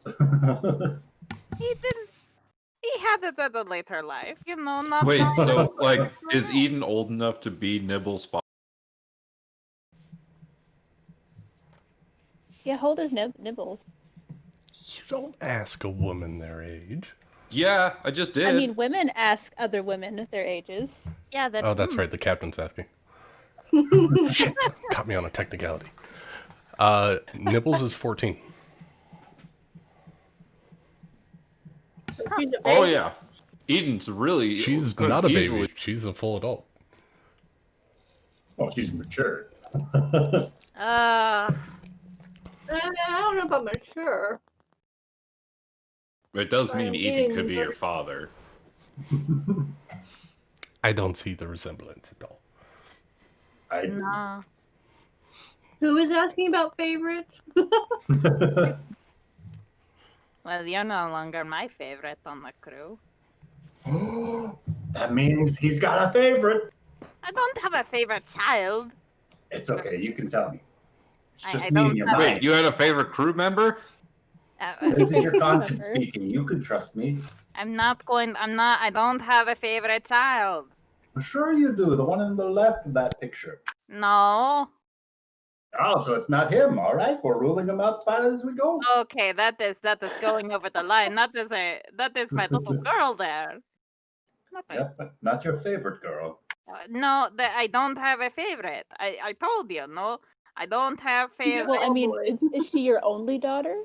No, I have 3 daughters. If Oh, they're you all could only girls. feed one of them, I Dar, would, which would it one would you be? feed? I would rather die than having to choose which one Oh, lives. so you'd want them to cannibalize you? Okay. Yeah. I see how you work. A rat. You're not rats. So if you only had to choose one of them to feed to I a don't- Dark I'm not- which would it be? I'm Mm, not asking for a favorite, just which one do you like the least? Ooh, that's a good angle. There must be an answer to that one. they're both great. They're all. There's always a question. Well, you said My both, but oldest you had is 3. 4. My oldest is 4. And my 2 youngest are 2. I'm not going to choose a favorite. Wait, didn't you say you have like 14 children? No, I had 4. Oh. I thought it was you said 3. 3. No, I have. Sorry, I'm dead. He has 4 I now. thought for some Dun, reason you had like dun. 14 Well, children. his 3 daughters and Nibbles. No, I had one of them age 4. His name Magnum Mouse. I have twins called Saren Poli and Kata Paramoy. Could you spell those in the chat for us? Oh God. Remember the guy named Michael Mouse? Because aren't they didn't you name your children after guns? Guns and I think like a type of mouse or in the rodent family. So I think it's Magnum, Katana, and I don't know what sarin is, but I think it's an explosive or chemical agent. Arnold sarin is a nerve agent, like Oh, sarin well. gas. There we go. Whoops. It's also the name of a That's high really school in favorite. Kuroko's basketball. Was that an animal? Yeah. Oh. It's one I've been watching a lot lately. It's spelled differently. It is. But anime sports is my new favorite thing. Sports It's the animes right are so amount of fun to drama. watch.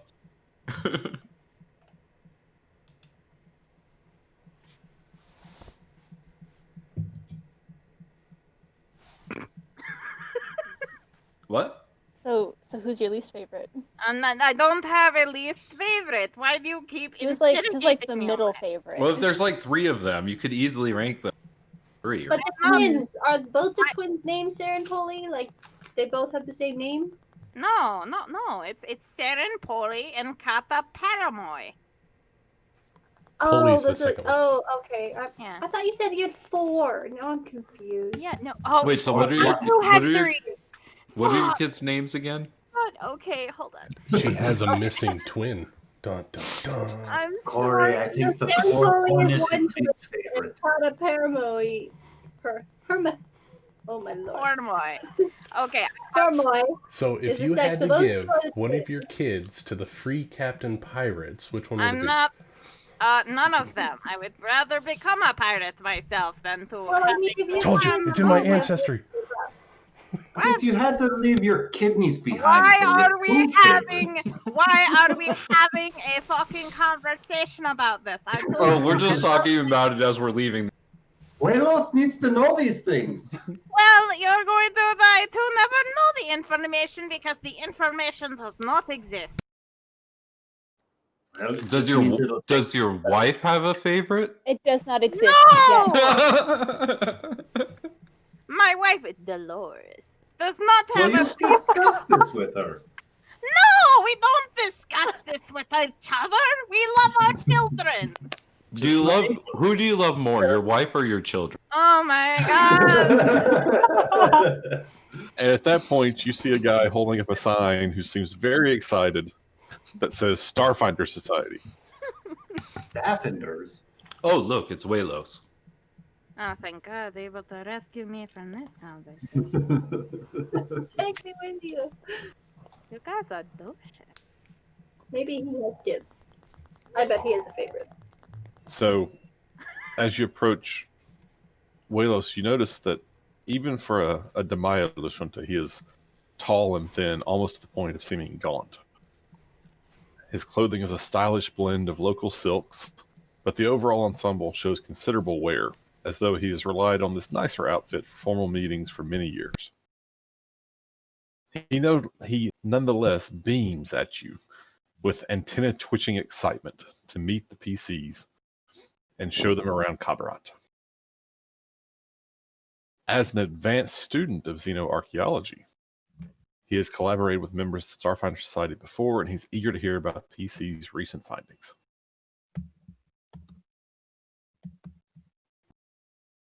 So he hails a robotaxi and starts piloting you guys through the city and towards the university. As the taxi wends its way deeper into the city, trees give way to elegant towers of carbon fiber, glass, and steel, each artistically sculpted to create a stunning forest of dazzling skyscrapers. The Kabarat University of Xenoarchaeology and Xenoanthropology is just north of the downtown commercial district. It consists of about 10 buildings scattered over a campus of groomed lawns and gardens.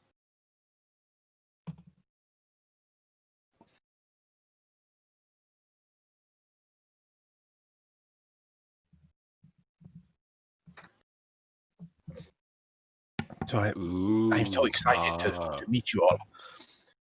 I've had the opportunity to work with some Starfinders in the past, and it's always been most exciting. So please tell me, what can we do to assist you? Walos, I'm wondering, have you ever traveled to Ukolam before? No, I have not personally ever traveled to Ukalam. There are limited expeditions that are allowed there, and I have not had that opportunity. Some of our professors, however, have traveled to Ukalam in the past.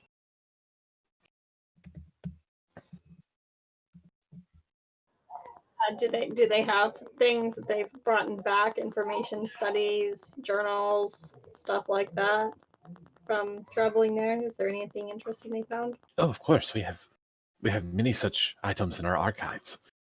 But what specifically is it you wish to know about Ukalam that could help us tremendously in narrowing down the field of search? We have found we found some writings that were in a mysterious, an unknown language that former encounters have found that it has only been in Ukalam. That's most interesting. Linguistics, lost languages. Yes, very, very exciting. I think I could. Yes, I can think of at least a few professors who could be probably helpful in finding that sort of information. And if possible, we'd like to have any information that you have about Halquim's and his expedition, if you could call them that, in Ukalam. What's You your say- opinion about Professor Zahn? We've heard a couple of varied opinions about this guy. Professor Zahn, I'm not aware of any Professor Zahn here at the university. Halquim. He wasn't a He wasn't a professor. He wrote a book. He did some archaeologically. Yes. He Do was you an have a copy archaeologist, of the pyramids of Ukalam? Pyramid people of Ukalam. Oh, sorry, pyramid peoples of Ukalam. I wrote it down. I don't know, but we could certainly check the library once we get to the university. The name does seem slightly familiar, though. Can I insight check him to see if he's like faking that slightly? Like, is this something he seems a little bit more familiar with than he's letting on? Sure, Or go ahead. type scenario? Make me Is an that- insight check. Okay. It should be What? actually, it's probably sense motive. Yep. Okay, so I was like, I don't have that one. 2. He seems fine. I'm a little distracted with being back on the home planet right now. But I did write down the name of the book for you guys. You're welcome. Well, that's the kind of check you need to make in the dice tower. Oh shit! I'm sorry. I mean, I'm more than happy to roll it again.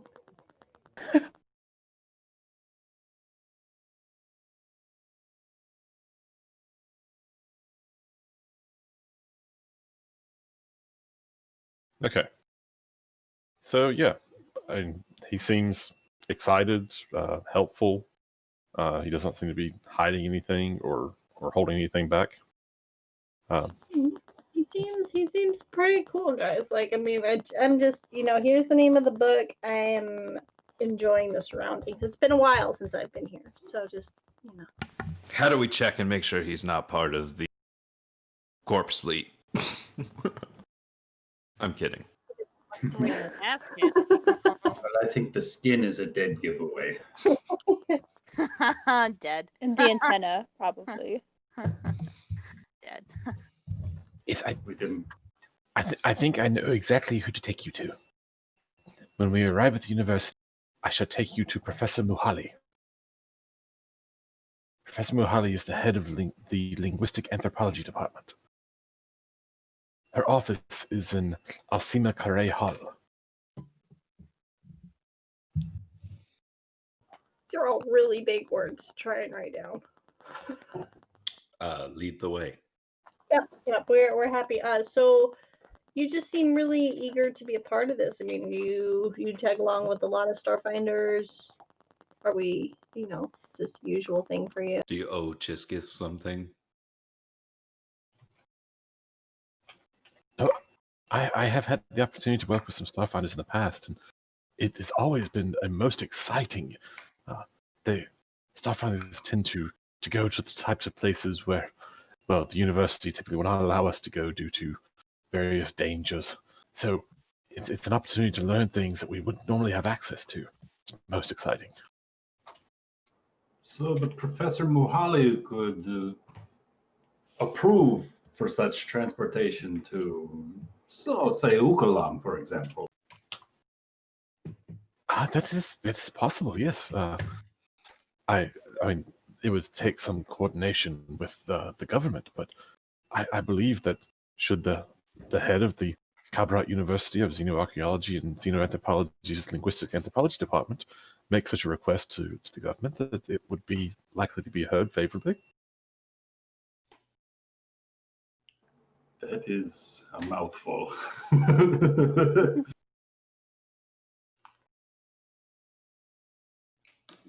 Here, we've finally arrived at the university. Driver, yes, if take us, yes, left here, left, and then 2 rights. No, not the next right. After that, yeah, yes, there. Thank you. Yes, if you stop here, and Step in the directions. you disembark from the taxi, and you step out onto a manicured lawn in front of this large 8-story building, and the architecture of the university is interesting. It's lots of almost sculpted glass buildings, and Welos is excitedly speaking to you and showing you the way. Yes, Dr. Mahali's office is here. Please follow me. But each of you make me a perception check. In the tower, or Yes, please.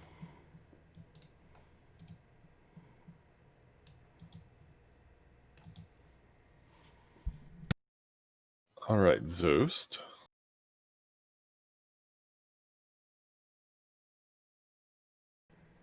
And I think we need one more. All right, Zost. You notice that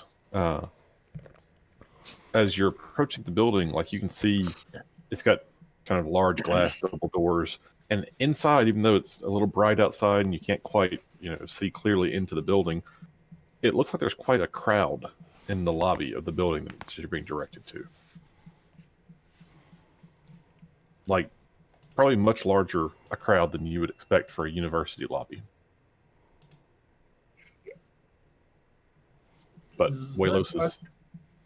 Are there any sort of events happening on campus today?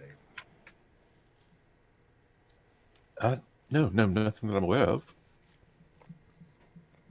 That's quite a crowd for a university hall.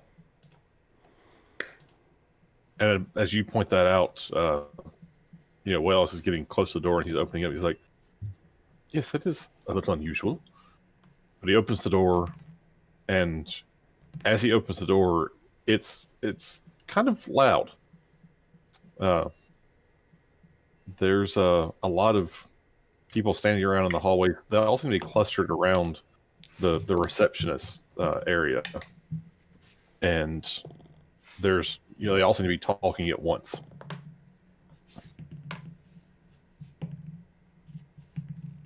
Can we hear what they're saying? They're all kind of, can we make out anyone saying anything? They're kind of all talking over each other. You can't really tell what's going on. But Walos is still, guiding you in that general direction. Is anyone, pointing or looking in a general direction? Are we heading in a direction they're looking? Do they look angry or, upset? Aridens is going to turn to the closest person to them, and in Castrovellian just ask, excuse me, what's going on here? And who are you asking? The closest person to me. Okay. Not in the group. The random civilian. Yeah. Just the closest Lashunta to me, just hey, what's going on? And they look at you and go, are you at the university? They look down at their self with all the weapons and stuff and go, yes? Oh, excellent. Would you care to give a statement on Dr. Labian's 21-2? Oh, I am not with that kind of, with the university. I don't give statements. Well, yes, obviously we can give you a statement. Oh, no. What was that name again? Dr. Fabian's 21-2? Yeah, let me try to type it out for you. I feel like it was a bit narrow-minded, to be honest. But, his process of development was pretty spot on. Please. So, having, this person you now recognize as some type of journalist. Some kind of reporter. Yeah. And they've now latched on to you since you said you were with the university. And, 3 or 4 more of them then turn to you. It's like, oh, you're through the university? Can you help us get in? Can you tell us what's been going on? Can you tell us why Dr. Labian said what he said? And they start peppering you with questions. Aridin is going to start backing up towards the door, hopefully pulling the crowd away from the receptionist desk, letting everyone else able to move. God. And my what would be bluff? My bluff is a -1, so here we go. So Aridens is gonna start saying things being very just saying things that are very circular without actually saying anything. And so they're gonna say so the university doesn't want to be able to infer or go with anything without going through the proper channels heretofore recognized by anything and such. The journalists quickly figure out that you're just trying to stonewall them and distract them, so they just turn around and ignore you and go back to the receptionist. Did it give everyone enough time to get through? It did not.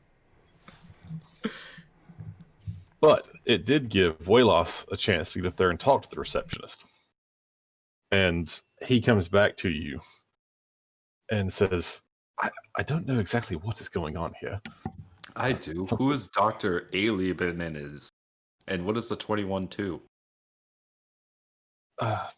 Well, Dr. Labian's 21-2 is one of the professors of xenoanthropology here.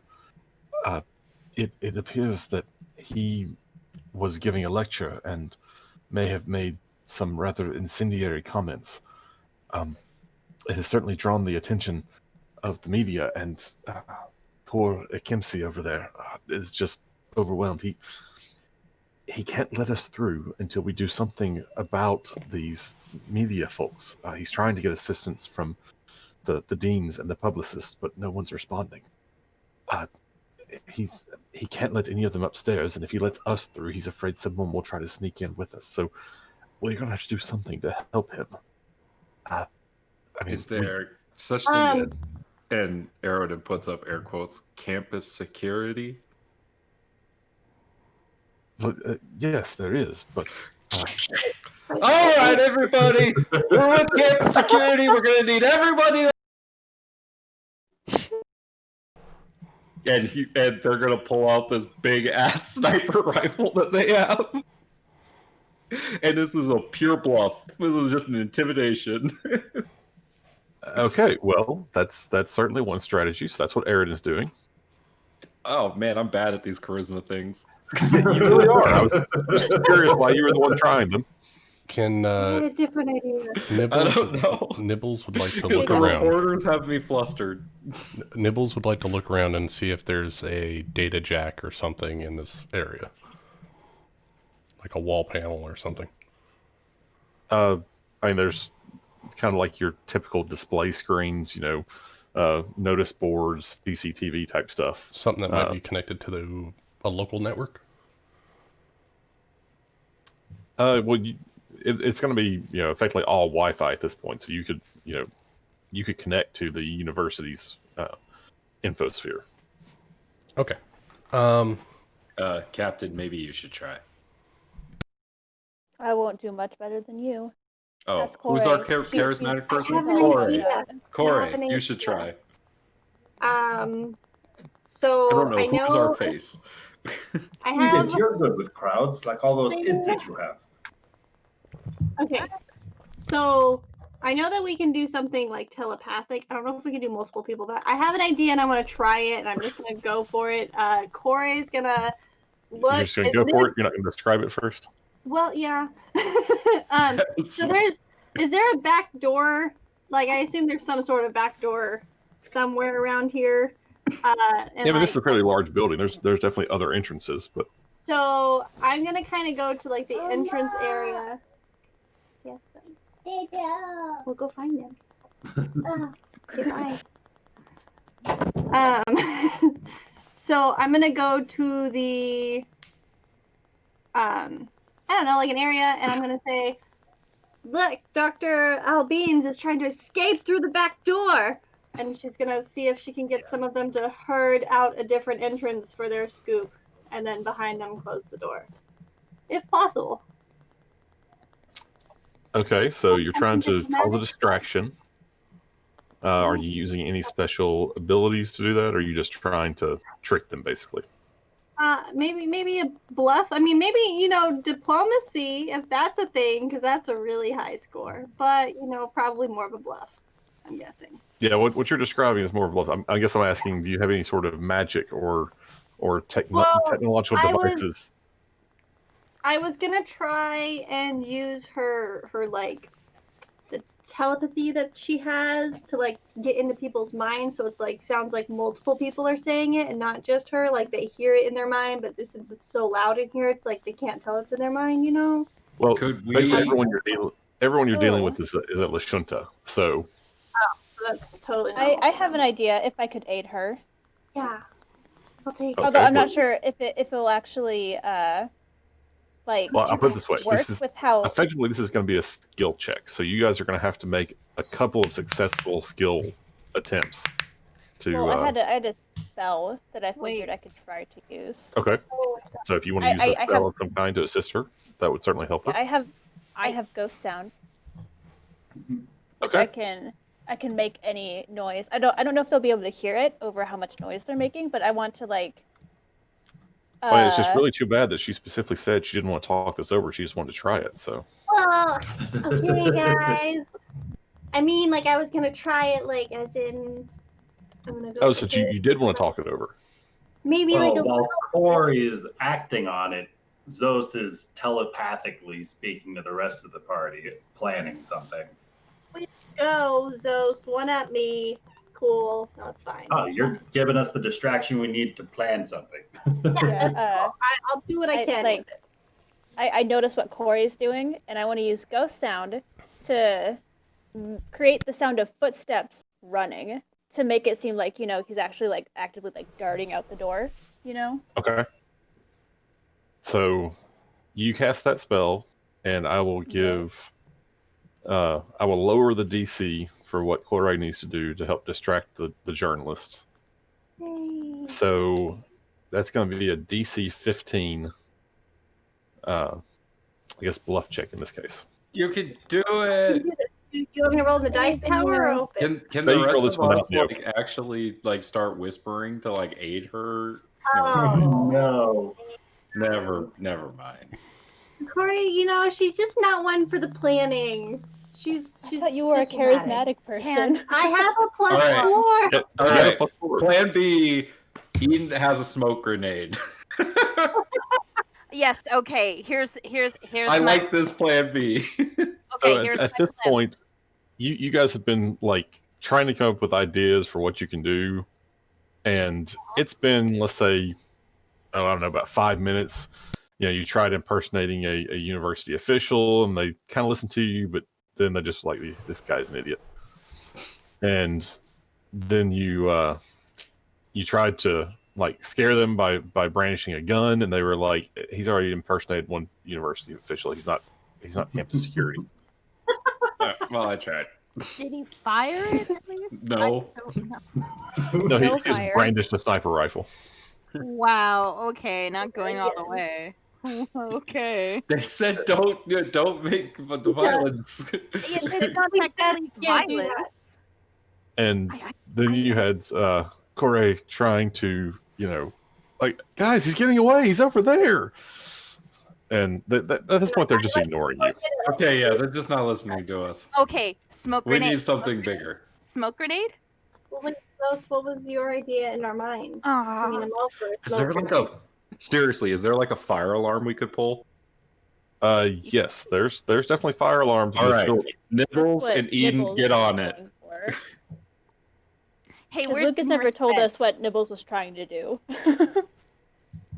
Oh, I figured you guys would just have fun with it. Please come. Well, now we need you to pull the fire alarm. Okay, I'll set up a smoke grenade. I just really want to use it. and fire alarm. Let's do it. Okay, where's the nearest vent? Yeah, because the smoke means fire. So if you do the smoke grenade and somebody pulls the fire alarm, then they'll be like, "Ah, we're all gonna die." But it might mean Just that, make sure we're up against the walls so we don't get trampled. the Professor Muhali leaves her office, So then we can talk to them. but then we don't know where she is. Okay, well, we don't pull the fire alarm. We just do the smoke grenade, and I say we just Hey, put it in the can vent. Nibbles only set Okay. off the fire alarm in this room? So, Eden, make me a flat intelligence check. Well, intelligence or wisdom, either one.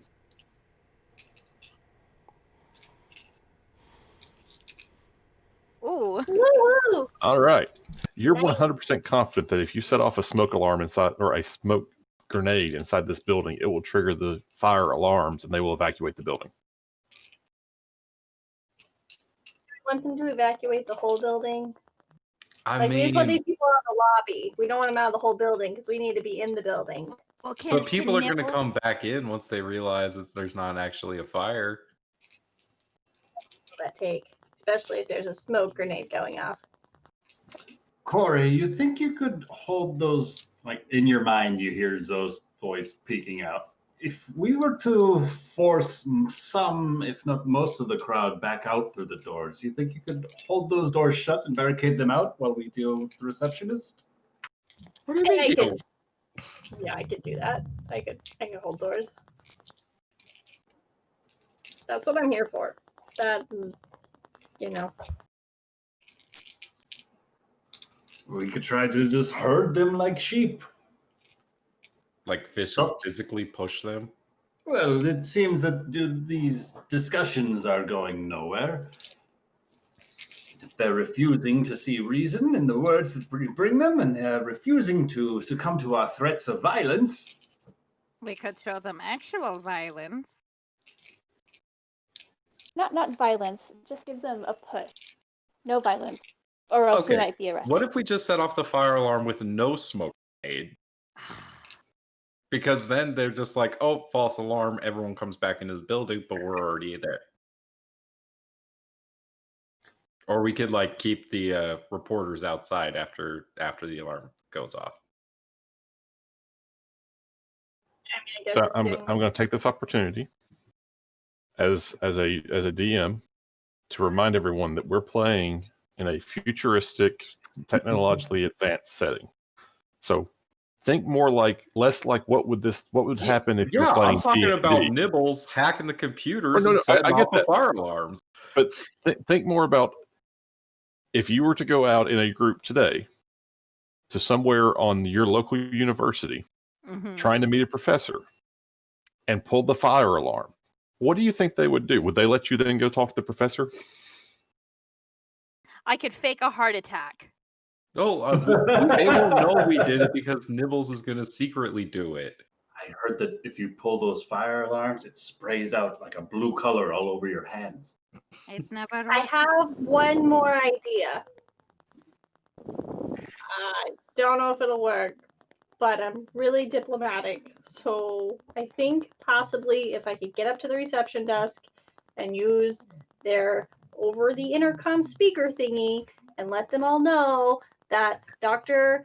Alabians has left for lunch and will not be back for 2 hours. They will all clear out for at least 2 hours. They're not going to Invite- listen to us. I think Ben made that very clear. I have a +9 diplomacy. Yeah, it's a little late for that though. Yeah, okay. But like I could be behind the desk and sit there and, you know, Okay, but like if Nibbles turn is over if intercoms. Nibbles is stealthy and like hacks the computer and sets off the fire alarm, like they're not going to know it was our group. We just go outside and then like, we let our professor friend lets us in like ahead of the reporters, like when the all clear is given, and we just go try to find the professor.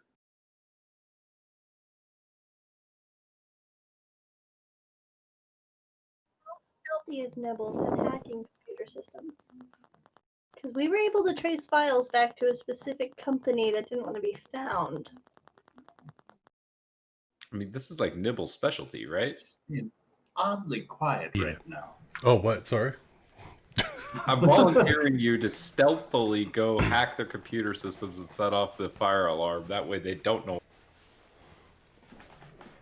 Yeah, you can do that.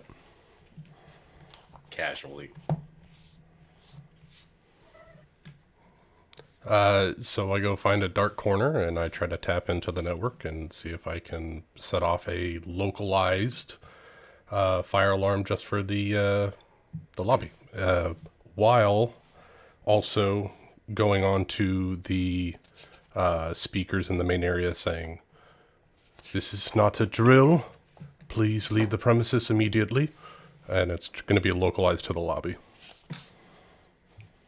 Okay. Yeah. That is going to be a DC 23 computers check. Okie dokie.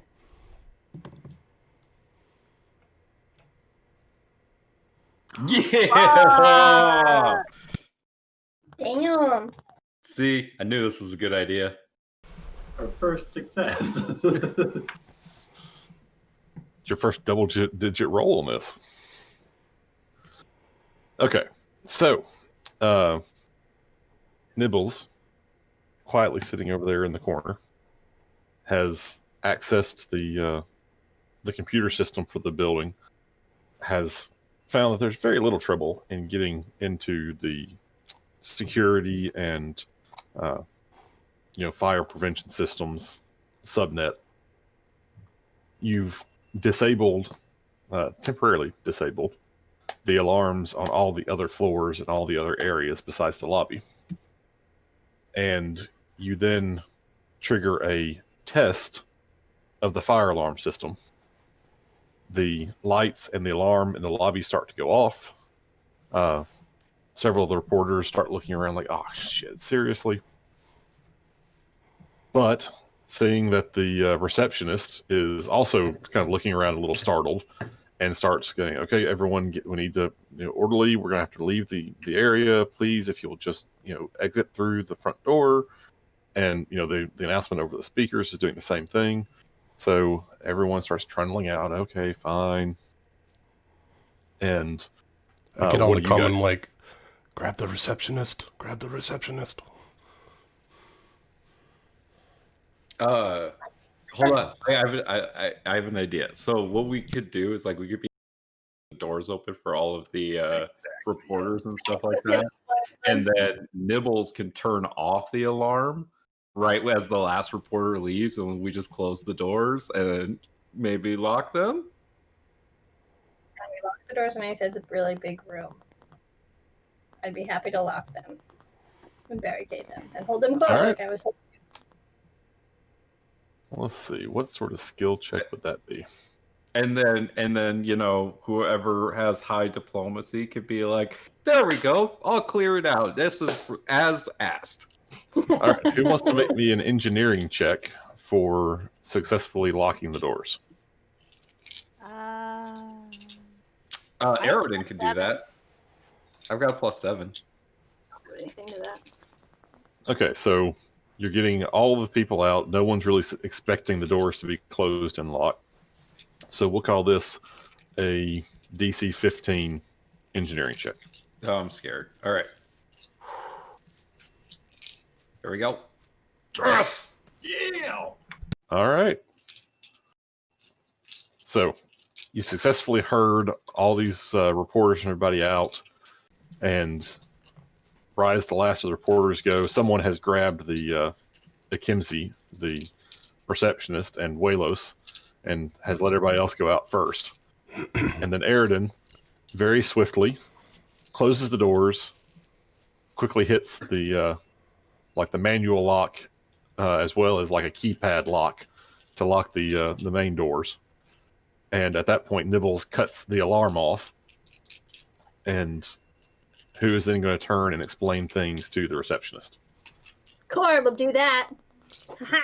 All right, make me a diplomacy check. Oh, man. Nibbles would like to do one more thing while I'm in the system. I mean, What the heck, Rolls? can What the heck? somebody assist her and give her like a +2, right? That's how this game works. Sure. Someone Captain. help me. Who can get mean, at I least a can 10 help on her. diplomacy? Zost is I going have to a try and... +3. Oh, go ahead. No, go ahead, Brian. What were you saying? Well, I've got a -1 charisma, so feel free. Okay, yeah, I'll assist her.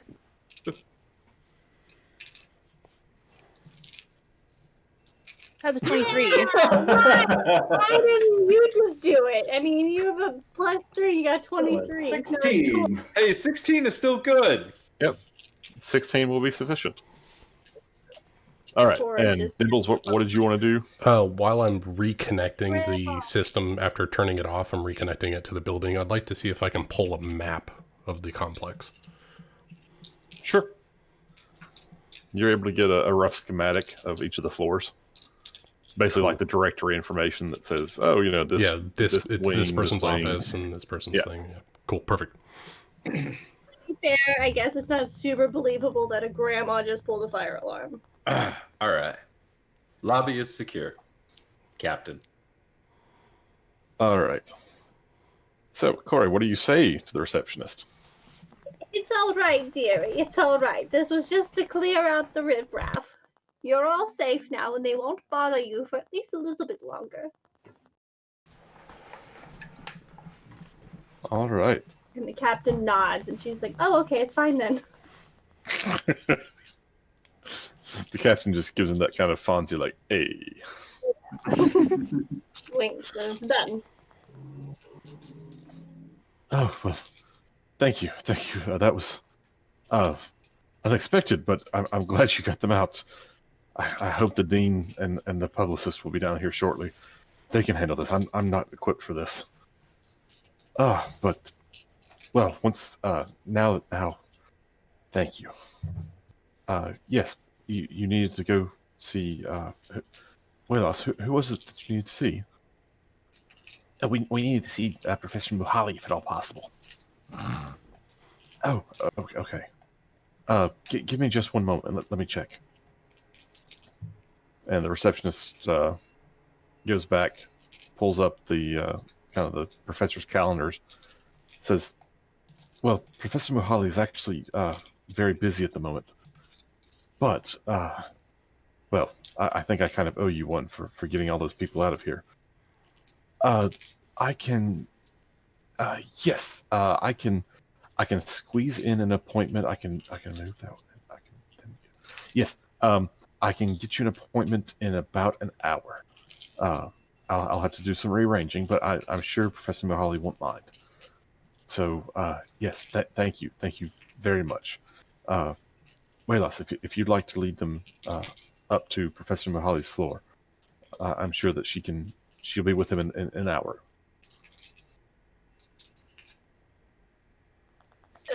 Are we gonna have to clear out the riffraff again in an hour?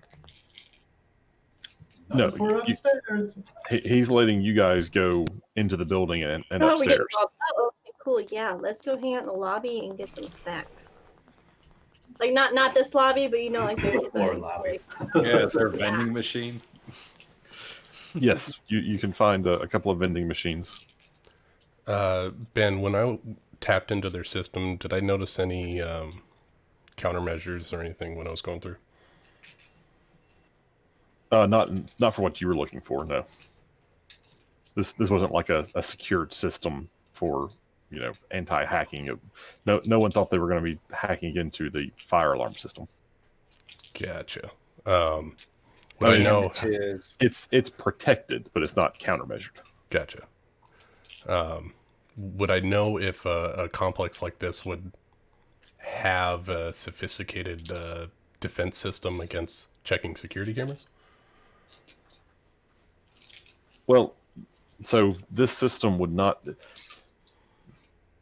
from what I can recall, I don't think, like, hacking isn't, I mean, it's a thing, but it's not really a thing in Starfinder. So there's not like, countermeasures and security blanket. It's more just the systems will be secured, and if you are successful in your computer's checks, you can describe how you crack into it any way you want to. Gotcha. All right. So this isn't very cyberpunk. There's no like active defenses for hacking. Boo. Well, there are, because the mechanic has a skill that lets them bypass those things. Countermeasures. Okay, I guess I should say there. And there's a DC. Not for the That's publicly your available countermeasures, map right? of the university. Right? I'm sure there are some systems that have it, and it could be things like certain terminals are, booby trapped secured, or whatever. Yeah. But yeah, I don't think like just in general accessing something. I think it functions more like our stuff function. It's like if you have the skills to get past the protective stuff, it's not like they can then send something back that fries your computer and kills you. Probably not behind too many firewalls to find the map of the public university. Right. Yeah, it's probably on the university homepage, honestly.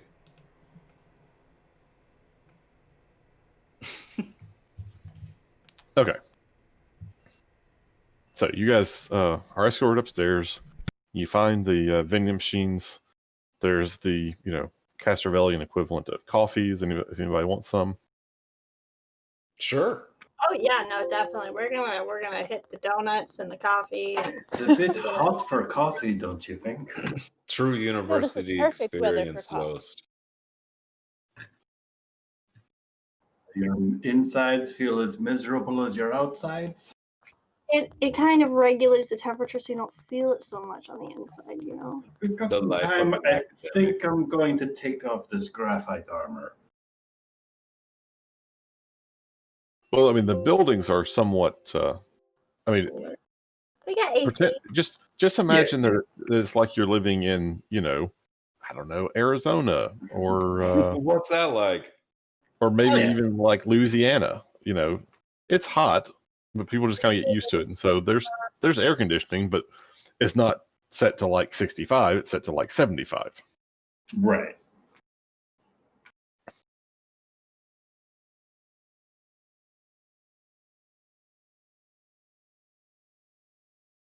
But after you wait about an hour, you do.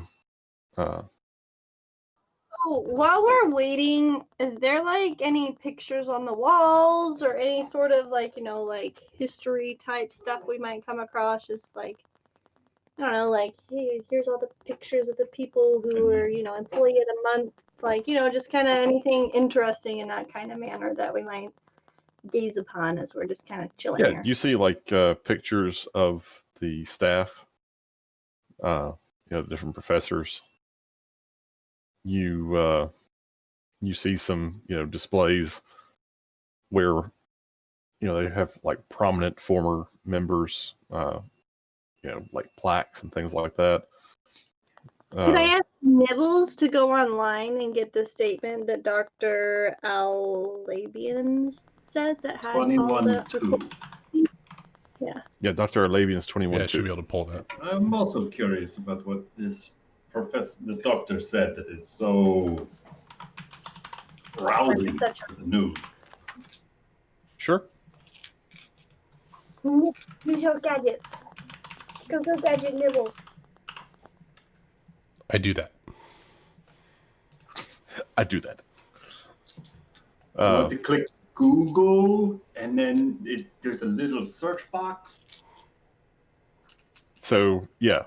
So all your. I mean, you guys all have like comm units that can access. Yeah. Apparently, I don't know how to get to my emails the though. main website for the university. It should be right on there. I changed my username. I forgot my password.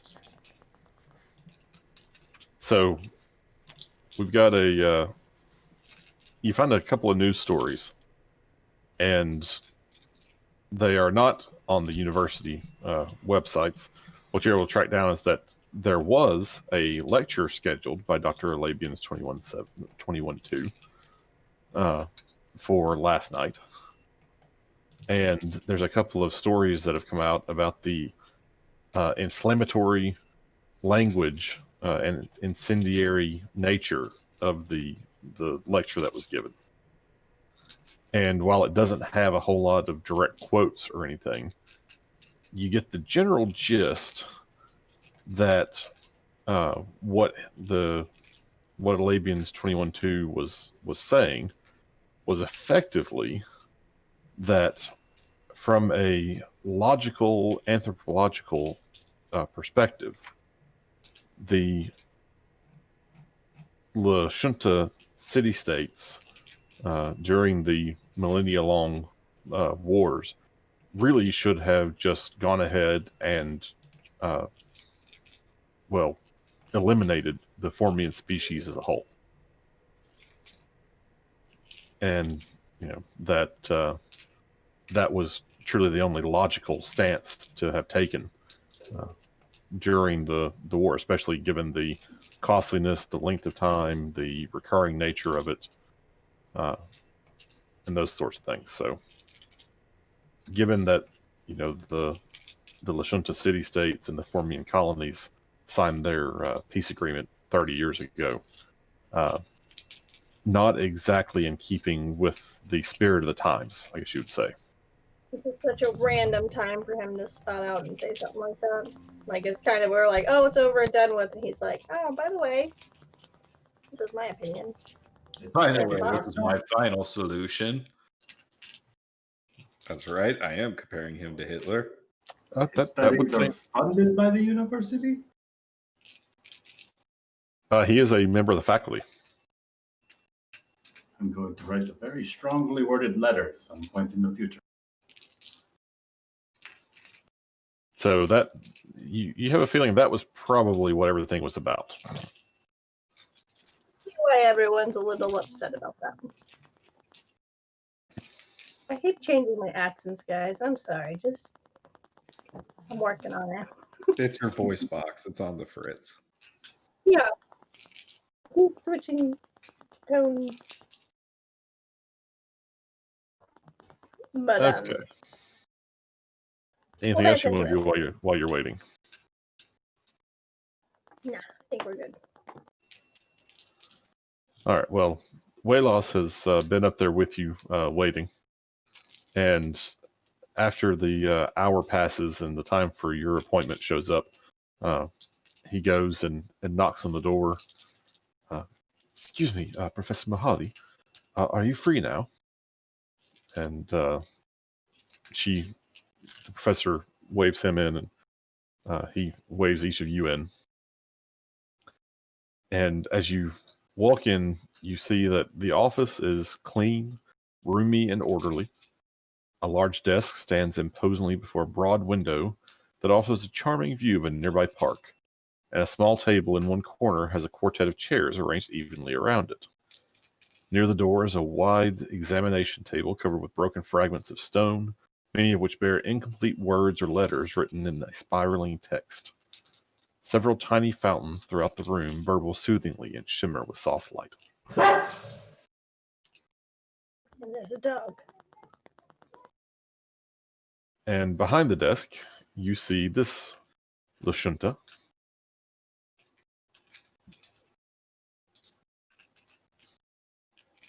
And she speaks up and welcome, welcome. Please come in, come in. Waylos, would you like to introduce me? And yes, Professor. These are members of the Starfinder Society. They have come from Absalom Station. Our friend Chiskis sent them here. He thought that we might be able to provide them some assistance in their tasks. I know that we have both benefited greatly from coordinating and working with the Starfinders before, so I thought it best to introduce them. But I shall leave them here with you, and if they need anything, if you need anything, please just let me know. I will wait outside. Yes, thank you, Professor. Thank you. And Waylos leaves. Ah, yes, Starfinders. It's so good to work with you. So tell me, what brings you here? The symbols on her desk, are they the same ones that we're looking for? They are not. Different. Okay. But being as she is a professor of linguistic anthropology, seeing, Probably old something languages. nefarious. So,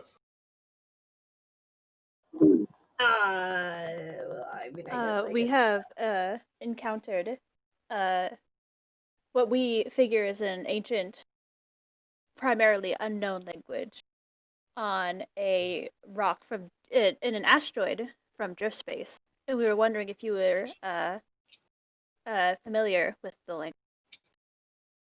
And I'm pretty sure I'm sure we procured some images of what we saw in the soul. oh yeah. And then Yeah, I show her like data pad or whatever. Well, this certainly does look interesting, and I would most like to help you, but I hate to say it, but I'm really not in a position to assist you at the moment, nor can I instruct anyone in the department to assist you. I have to resolve this debacle that has befallen us. Advocating for genocide tends to have I see that you must have heard. Well, yes, then you can. Corey told us. I heard it from Nibbles. Well, you can imagine the uproar this has caused within the university, and especially within the department. I have spent the last several hours, practically all night and all morning, trying to coordinate and come up with some way to handle this. And I really can't spend any time or effort focusing on anything else at the moment. If you could help me deal with this situation, then I would gladly help you with what you're requesting. But I simply can't dedicate the time or resources to look into this for you until that time. Do you have any reason, like, do you know why, where this came from at such time? I mean, it's been, decades. Is there a reason to bring it up now at all times? Did something recently happen? Can you give us a little bit more information so maybe we can possibly help you better? Well, you would just have to know Professor Alabian's 21-2. He, well, he prizes his logic above all else. He is...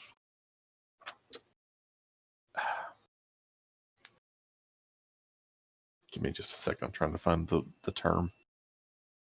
He is a contemplative. I do not know if you're aware of the contemplatives, but they make excellent scholars. But they are not the most culturally sensitive.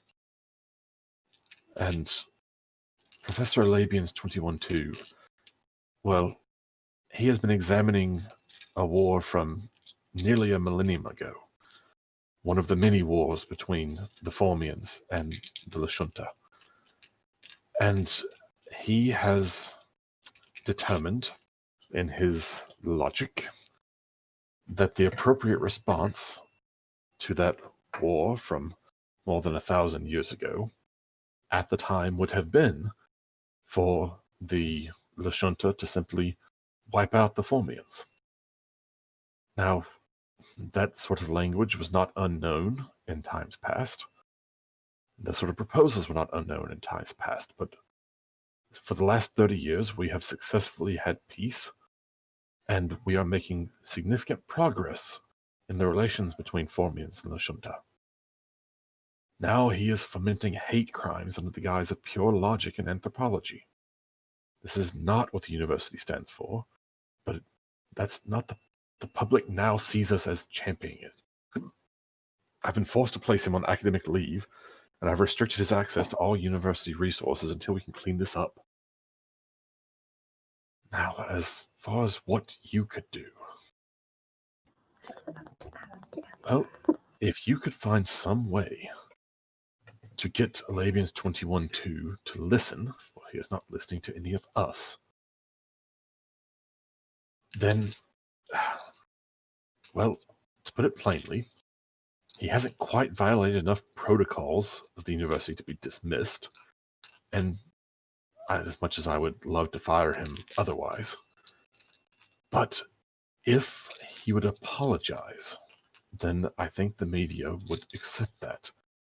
If you can convince him to do that, I could handle the rest, and we could put this behind us. But we need to have it happen quickly. He can't wait 2 or 3 days or weeks or months before making some sort of apology. It would turn into a disaster if we don't get him to do this quickly.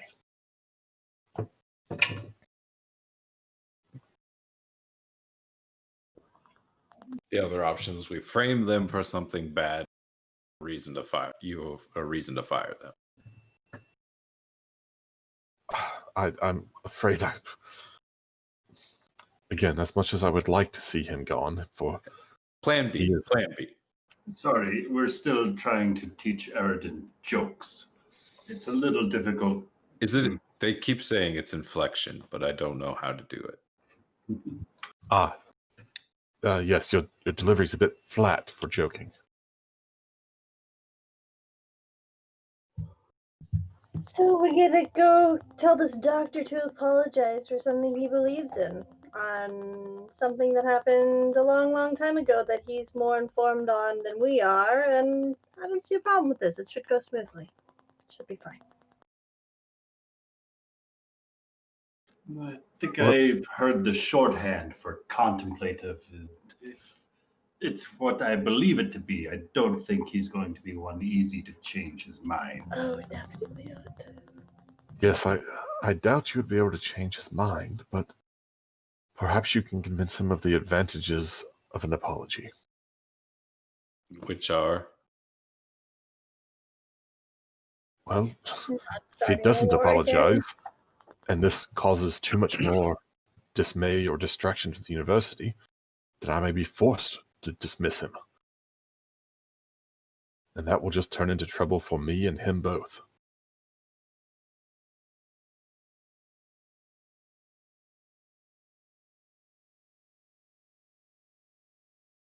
if you believe that what he did was truly wrong, why not just dismiss him and be done with it?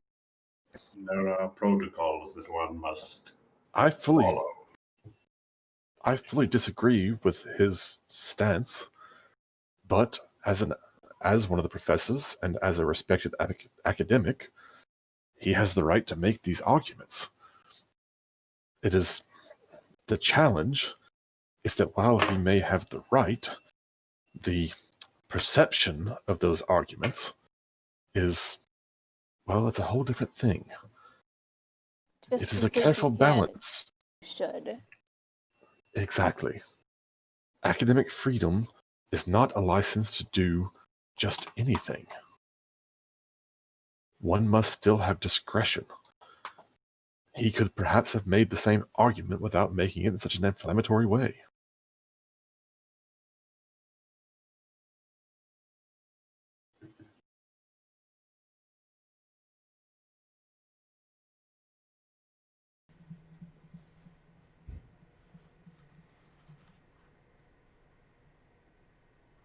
Should be a piece of cake. I don't see why we can't do this. Let's get it done so we can get our stuff done, because you know our stuff can't wait days or weeks either. So let's get after it, team. Yes, I would greatly appreciate it. And again, if we can put this behind us, then I would be most interested in helping you with your tasks.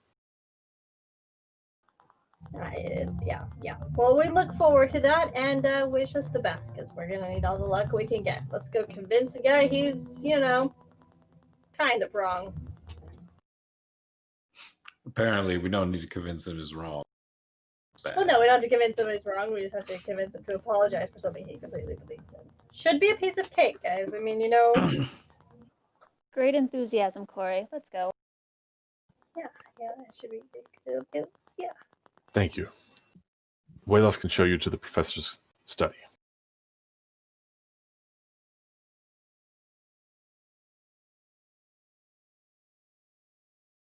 So, as you leave Dr. Mohali's office, yeah,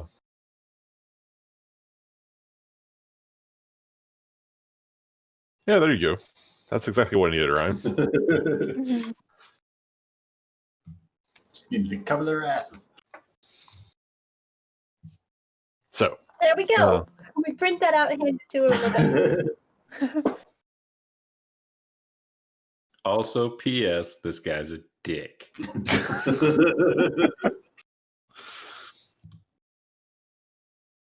all right, so And her Walos, half-ass response almost co-signed genocide. Just saying. She's kind of racist. no, she fully disagrees, but she respects the academic freedom to make the argument. She also said he might be right if he had argued in a less inflammatory way. Basically saying, I could see what he means.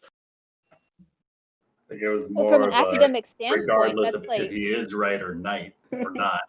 Yeah, that was the intent. Is right or wrong doesn't really matter on this one. While I believe he's wrong, yeah, it's kind of like someone who a professor of history who studies the Third Reich. It's like they can argue but when about they start arguing that Hitler was correct, you stop listening to them. True. Right? Am I wrong? No, you're correct. Thank you. That's all I'm saying. So you're saying all Lashuntas are like Hitler. I'm just saying, fire the guy. Well, again, we don't know specifically what he said.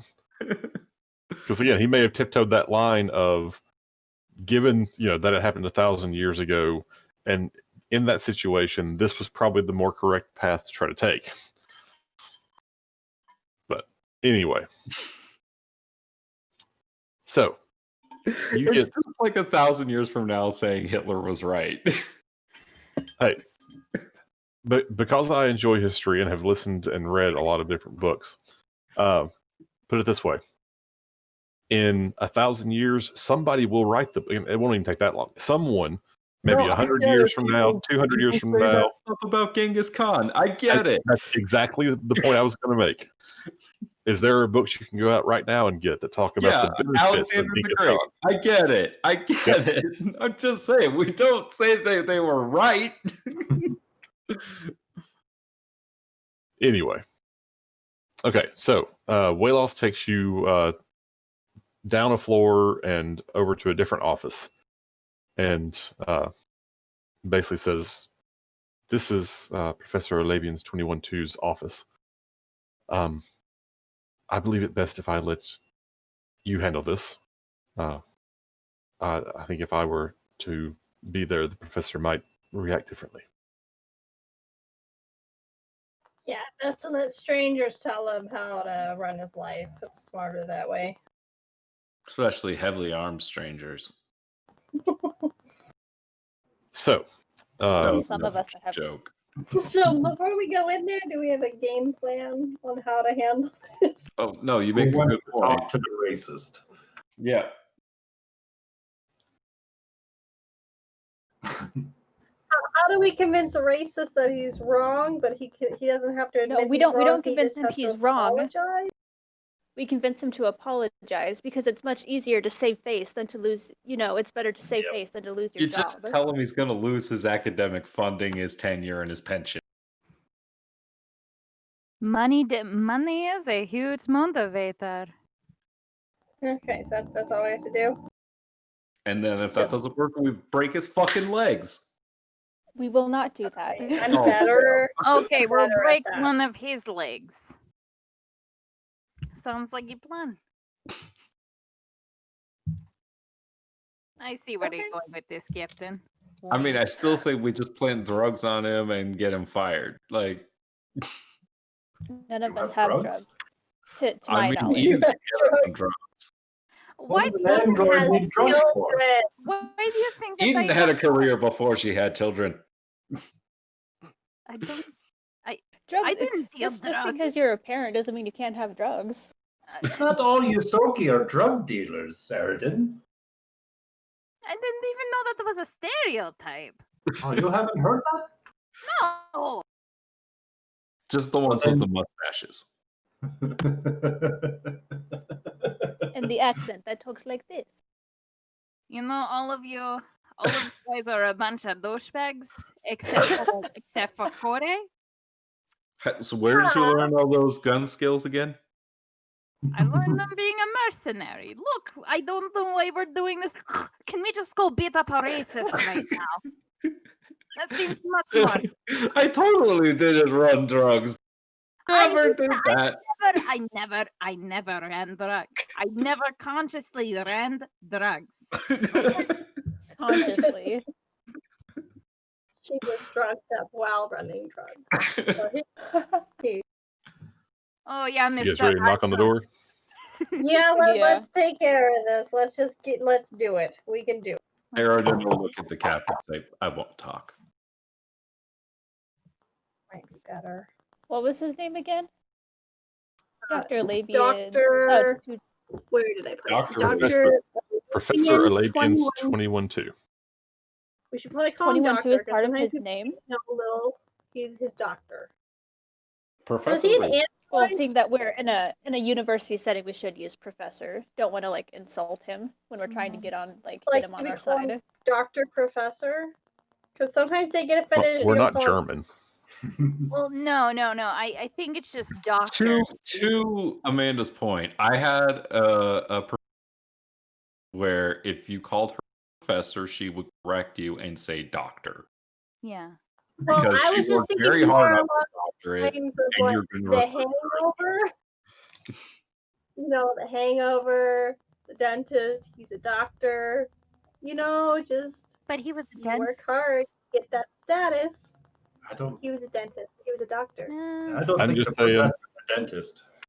In anyone, like, having been around many professors / doctors in my time, any of them who are like, I worked hard for that doctor, I expect you to call me doctor, is an asshole. Yeah, Oh, can't that's how we know if he's No an asshole. disagreements. No disagreements. We already kind of know he might not be the best person to work with since he's a racist. But I don't know. I And just here you guys Yeah. go jumping to conclusions. You haven't even met the guy yet. He We know advocated everything we genocide. need to know. That does seem like a big Cassie's going to deal. knock on the door. let's go in and talk to Dr. Professor Labian's 21-2. Is he an android? No, Is that where there's a number? and the reason I specifically said, we're not German, is that in Germany, if you have a doctorate and you're a professor, you are Dr. Professor. Yeah, you are Dr. Professor. If you've got like 2 doctorates and you're a professor, you're Dr. Professor. No. Yeah, that's We can that's just how they play roll. it by the be safe, Dr. Professor Labian's 21-2. All right, so Is he as an the door android? opens, you see dust and debris and discarded papers litter the floor of this disorganized office. A single chair stands in the corner, and the desk and shelves are crowded with books, scrolls, statuettes, and loose computer hardware. And in the office, you see Professor Labian's 21-2. Oh. The What fuck is that? is I that? was gonna, why am I gonna go talk to a brain? I don't even have one. Is it holding a teddy bear? What is he? He's a Like, what race? contemplative. Oh, that's his. Oh, okay. Well, we know that we can beat him up. I mean, if we're going to break that, we just gotta flick the man. How? Take his milk money. Yeah. How big is he? Like, is he the size of a brain, or is he like a human size with a massive brain on his head? He's like human sized, and Oh that God. like his body has atrophied and his brain is ginormous. Okay. So Massive he's size brain. what I'm hearing is he's a giant nerd. All right. We're in a university. They're all giant. You're not. And It's okay. I know how to handle these people. as the door opens and he notices you, you hear telepathically Ah. him say, "Hello, what may I do for you?" I'm gonna respond telepathically because it just comes more natural Meet him at his level. for Shuntas to talk telepathically than it is out loud. Not that it makes her sound smarter or anything. Good day, Professor Dr. Labian's 21-2. Good day. What may I do for you? Yes, we came here on behalf of the university. We just I'm not gonna lie. I heard about your work, and I just have to say I appreciate what you do for the university, and I worry about the possibility that what you stated could put you in a difficult situation to where That you was might not be able to guys. continue your study with the university should you continue on this path. And I'm not saying, any of it was wrong in any way. I just worry about making sure that the university still has the upstanding face that it's Now, known to my have. middle-aged friend, if you'll just stop there for a moment. Let Yeah, me. no, that's fine. Be middle-aged. Oh. I'm Yeah. old. So the issue we have here is that too many people in this university do not value logic strongly enough and let their feelings get in the way. The fact that I have been able to set aside any emotional or, well, sensitivity type concerns has made me a more rigorous and more dedicated analyst of our field. It speaks in all of my works. And I personally think it is ridiculous that they have placed me on academic suspension following my speech. I was giving a lecture, clearly argued, clearly articulated, logically sound, and it is most frustrating. I'm going to say this one out loud because I just want to make sure everyone else hears what he's saying too, because I know I'm not the only person in the room and I'm not the best equipped. Oh, okay, so we're all just saying it telepathically, completely. With everyone's minds, I'm okay with that. Can I? But real quick, I just want to say, oh shit, I lost my thought process. You are definitely well equipped by not having emotions, which is why you are such a huge asset to this university. So that's the only reason we're coming to you today, is to make sure that something from the past that needed to be said, probably.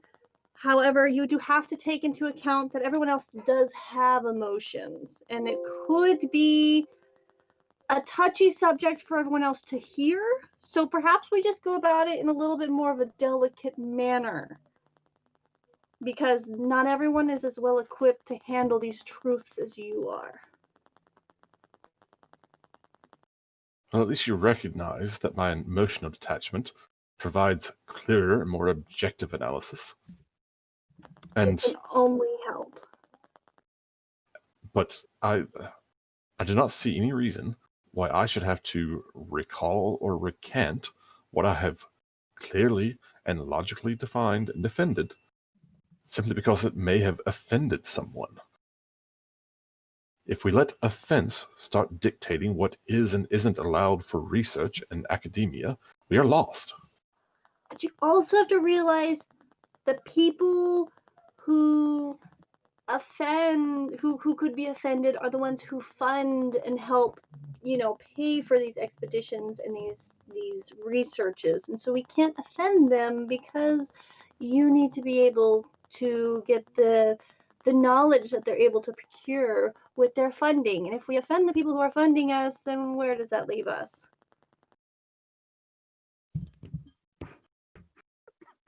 Yes, where does that leave us? I must admit that this academic suspension is, well, intolerable. I mean, you're just stuck with this big brain, not able to study anything. That's not a world you want to live in.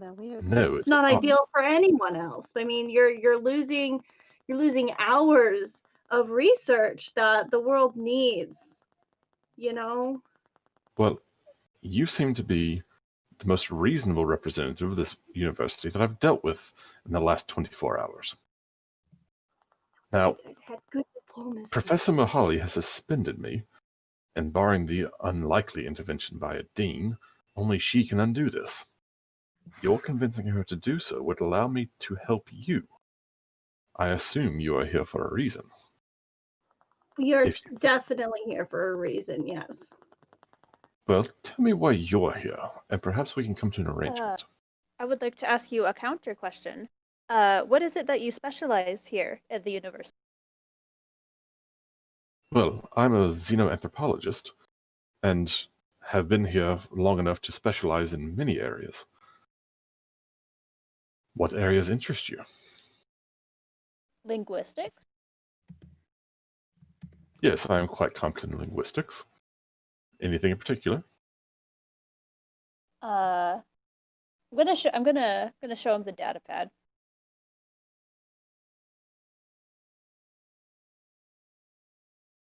Yes, I recall these. These are the same sort of glyphs that.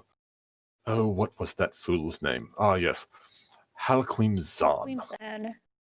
Yes, yes, I thoroughly reviewed his original notes some years back, and I dismissed them as drivel. But it was these do bear a striking resemblance to his notes. Perhaps that is what you're interested in. really what we're interested in is being allowed onto Ukalam. Well, I could perhaps arrange that. But I must say that, well, as I said, I reviewed the entirety of Zahn's original notes early in my time here as a faculty member, and to my considerable knowledge, only Dr. Solstarny has studied them more recently.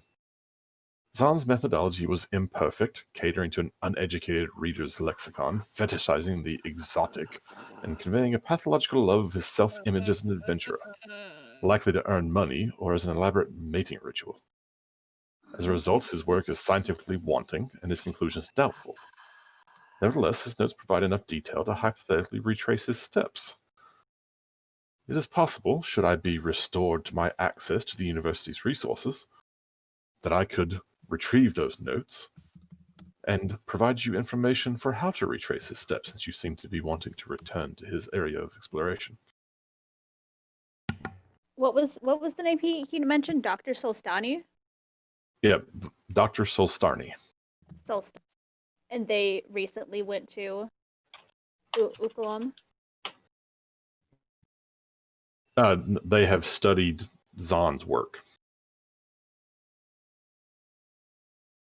So Shit, we could just okay, bypass so this whole thing and go to I them, right? understand that you obviously want to be reinstated so you can help us. However, that doesn't change the fact that if the people who fund the university don't receive an apology, they're no longer going to fund it, and so therefore you're not going to be able to research for much longer. Hence why we need the apology and able to be able to continue what we're doing. You know, if that makes sense, like we have to have that in order to move on from this whole scenario. As unfortunate as it may seem, that is the steps that has to be taken. Otherwise, the university lose face, and then they'll lose funding, and then you'll lose research, and you'll spend a lot more time without all these luxurious research papers to study and ridicule and pick apart piece by piece until you have your story on it put together so meticulously. Well, I assume you're here on behalf of Dr. Mohali. If you are you here on behalf of Dr. Mohali? She sent us over here, yes, to try and come to a reasonable agreement. Well, I will say that intellectually, I find the prospect of making an apology to those who simply do not understand what I'm trying to explain to be less degrading than to be continued access to the resources of this university and the proper rights of my position. Great, so we're on the same page, right? Like this all works out. So I can issue an apology, but I need something from Dr. Mohali. 3 things, in fact. Here. Okay, So you see- want us piece of paper. to exchange one thing for 3 things, because that's like equivalent exchange. I believe that the 3 things I'm asking for are well within the reason. You see, I'm on track to attain tenure at this university in several more years, requiring practically twice as long as an observation period as Lashunta would, I might add, likely because my assessors are compensating for inferiorities, real or perceived. This incident reflects an egregious stain on my record that challenges my advancement and scholarly recognition here. She must agree to erase this insult from my file. I have spoken with her about the matter, and her judgment is clouded by stress and emotion. If she truly cared about scholarly integrity, she would debate my assertions. Instead, she stoops to censorship in violation of the university's free speech principles. So, I will make an apology, a public apology should she wish it, but I need her to rescind my academic suspension. With that, restore my access to the university's restricted collections, and pardon this incident from my tenure review file. If she agrees to those terms, I will happily make the apology.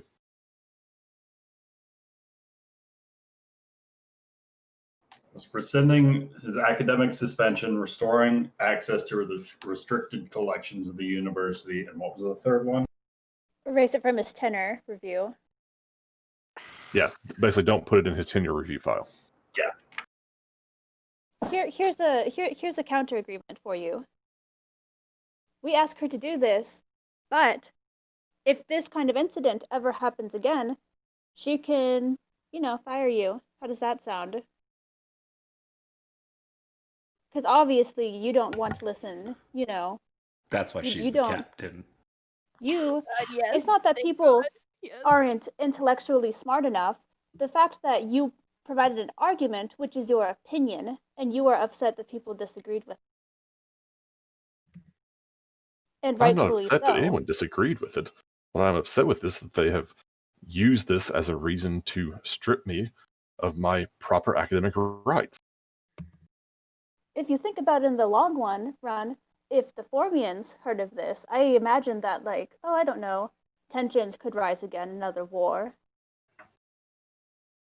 Yes. From- I am sure that someone who tried to take my academic arguments out of context and apply them to the current situation as opposed to the situation 1,000 years ago, which is what my paper was based on, could perhaps be offended somehow. I wouldn't say offended, but taking it up as a threat, more like. Because that's what it certainly sounds like. I fail to see how a review of the situation from 1,000 years ago in a war that has been over for 1,000 years. So you keep saying. Again, please take back to Professor Mahali that I will make the apology that she wants me to make on those 3 conditions. And should you be able to arrange this, I will then help you in acquiring and reviewing Queen Zan's notes, since that seems to be what your interest in this is. Oh my God. I just want to. Okay.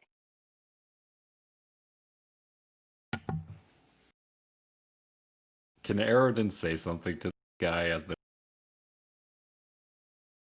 You can say whatever you Please want. stop being an American. I'm not it's not something violent. He's just Aerodin's gonna look down at this man and Actually, he floats. He uses psychic power to float. Again, Look, more Of course. reason. look power.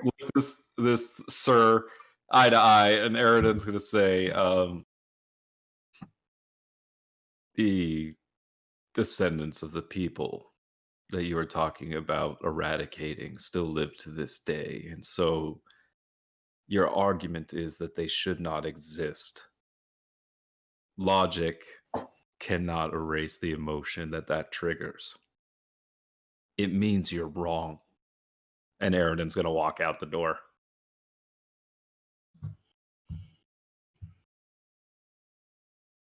I would have thought that an android would be more accepting of the logical imperatives. Well, it seems you're wrong about a lot of. We'll go talk to know. Dr. Buhali. Especially when it relates to, using logic and then saying, "Oh, I don't need emotion on it." It's a huge weak point to anything, When I'm dealing with my family, I don't use logic. I bring in emotion to it. Otherwise, my entire argument could be, put down. And also, the genocide of any kind of people is kind of like a huge fucking deal, and you don't want to, say, "Oh, genocide is okay," or whatever. You know what? Fuck you, man. I don't like you. Fuck you. I hope that you die. I hope that you die early. I'm not threatening you, but I hope you live a very short life. Goodbye. Flipping you off now, and he's gonna walk out. Ben, can I just say you were playing this character, man? Yeah, you made me Yeah. God. Oh, he's like every alt-right motherfucker that I just want to strangle. God. Oh God. But good job, Ben. Like, good job. I'm sorry. Like, you're playing a magnificent. That's job true. right now. You are. Sorry, Ben. Sorry. No, that's fine. Fuck this guy. I guess I'll just go back to my alt-right, boards and hang out there again.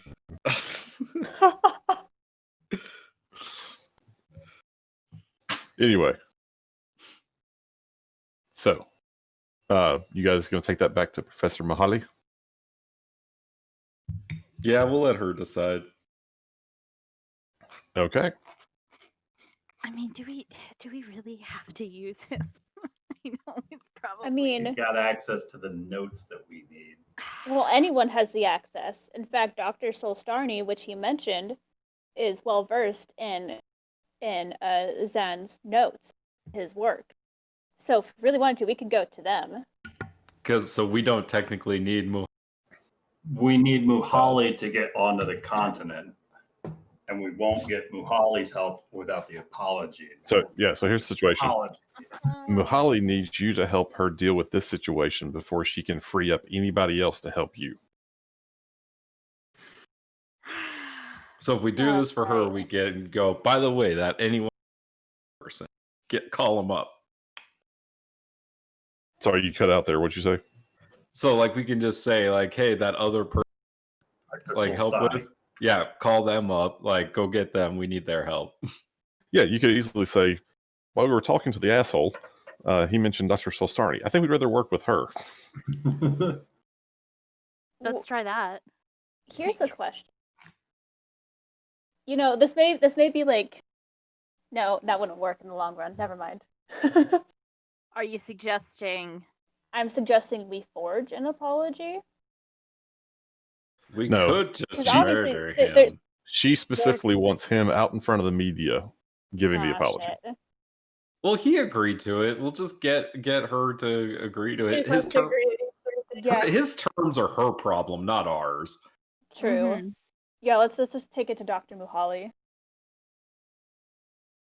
Okay, but we can agree after this that we're not going to be messengers anymore, because this seems like a very back and forth thing. Yeah.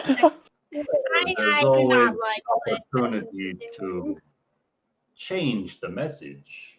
We can see if Muhali is agreeable to rescinding his academic suspension and restoring his access to the restricted collections, but perhaps just a temporary lift of the record on his tenure file.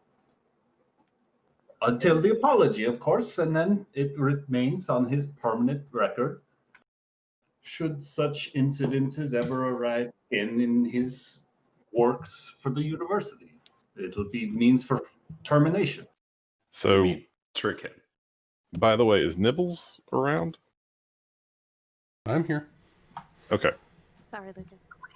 I didn't know if you saw the note I sent you in chat a while back. I'm still at the vending machine. Oh, I didn't know that was just to me. Bars.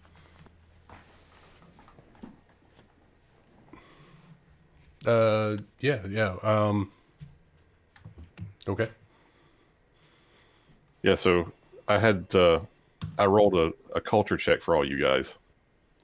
And Nibbles was the only one who actually recognized the name Alabians 21-2 and what it referred to. Because the Yeah, I'm cultured. contemplatives have a practice where they abandon their childhood names for one based on a favorite quote or intellectual hero. And Was his Hitler? Sounds like it.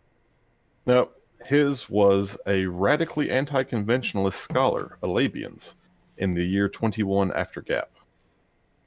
And the books and pamphlets that the guy wrote contain the famous line, "When the past is unknown, we must make a tradition of challenging so-called tradition." Because of the gap.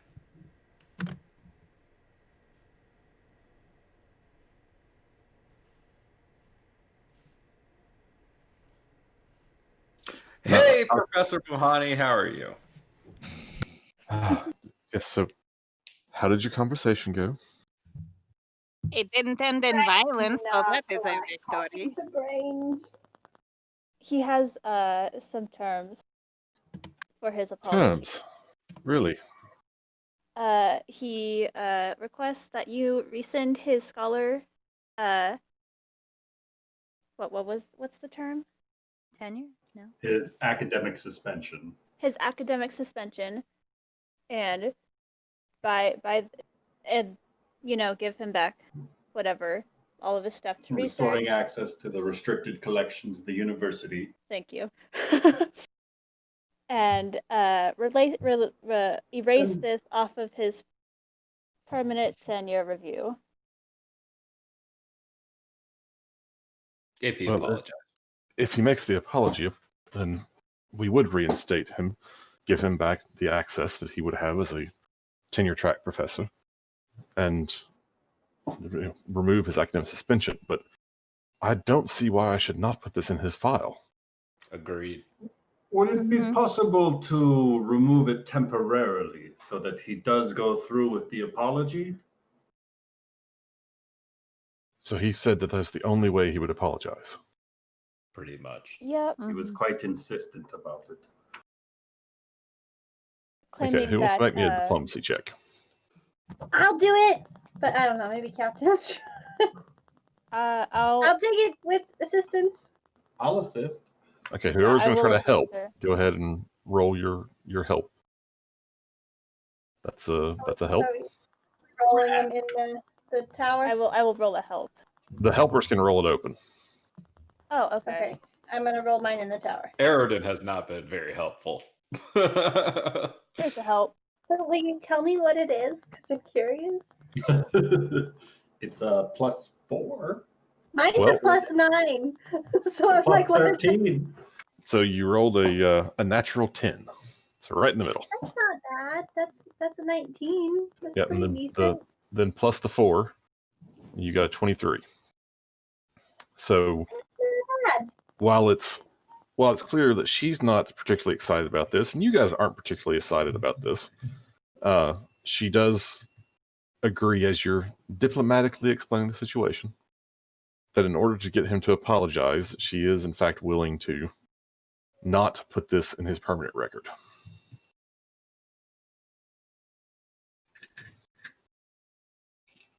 So you have successfully convinced her that that is the only way he has agreed to apologize.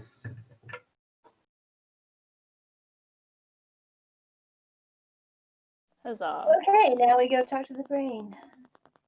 Or she could just, I don't know, send a message to the brain, so we don't have to keep going back and forth. Now that that's been dealt with, we were Yeah. wondering if it might be possible to get in contact with Dr. Solstarny. Well, if you'll give me just a few moments, I will send a quick request to Professor Alabian's 21-2 and schedule a press conference for him later this afternoon where he can make his public apology. And as soon as I take care of that, yes, I will start pulling together what references we have. Dr. Solstarny, you say what? Yes, I do believe she has actually been looking into the same area of interest. So, yes, give me just a few moments, and I will. We can discuss this further. And if you guys will give me just a few moments, I'll be right back. I hated that guy. Every argument he made, I was just, stop.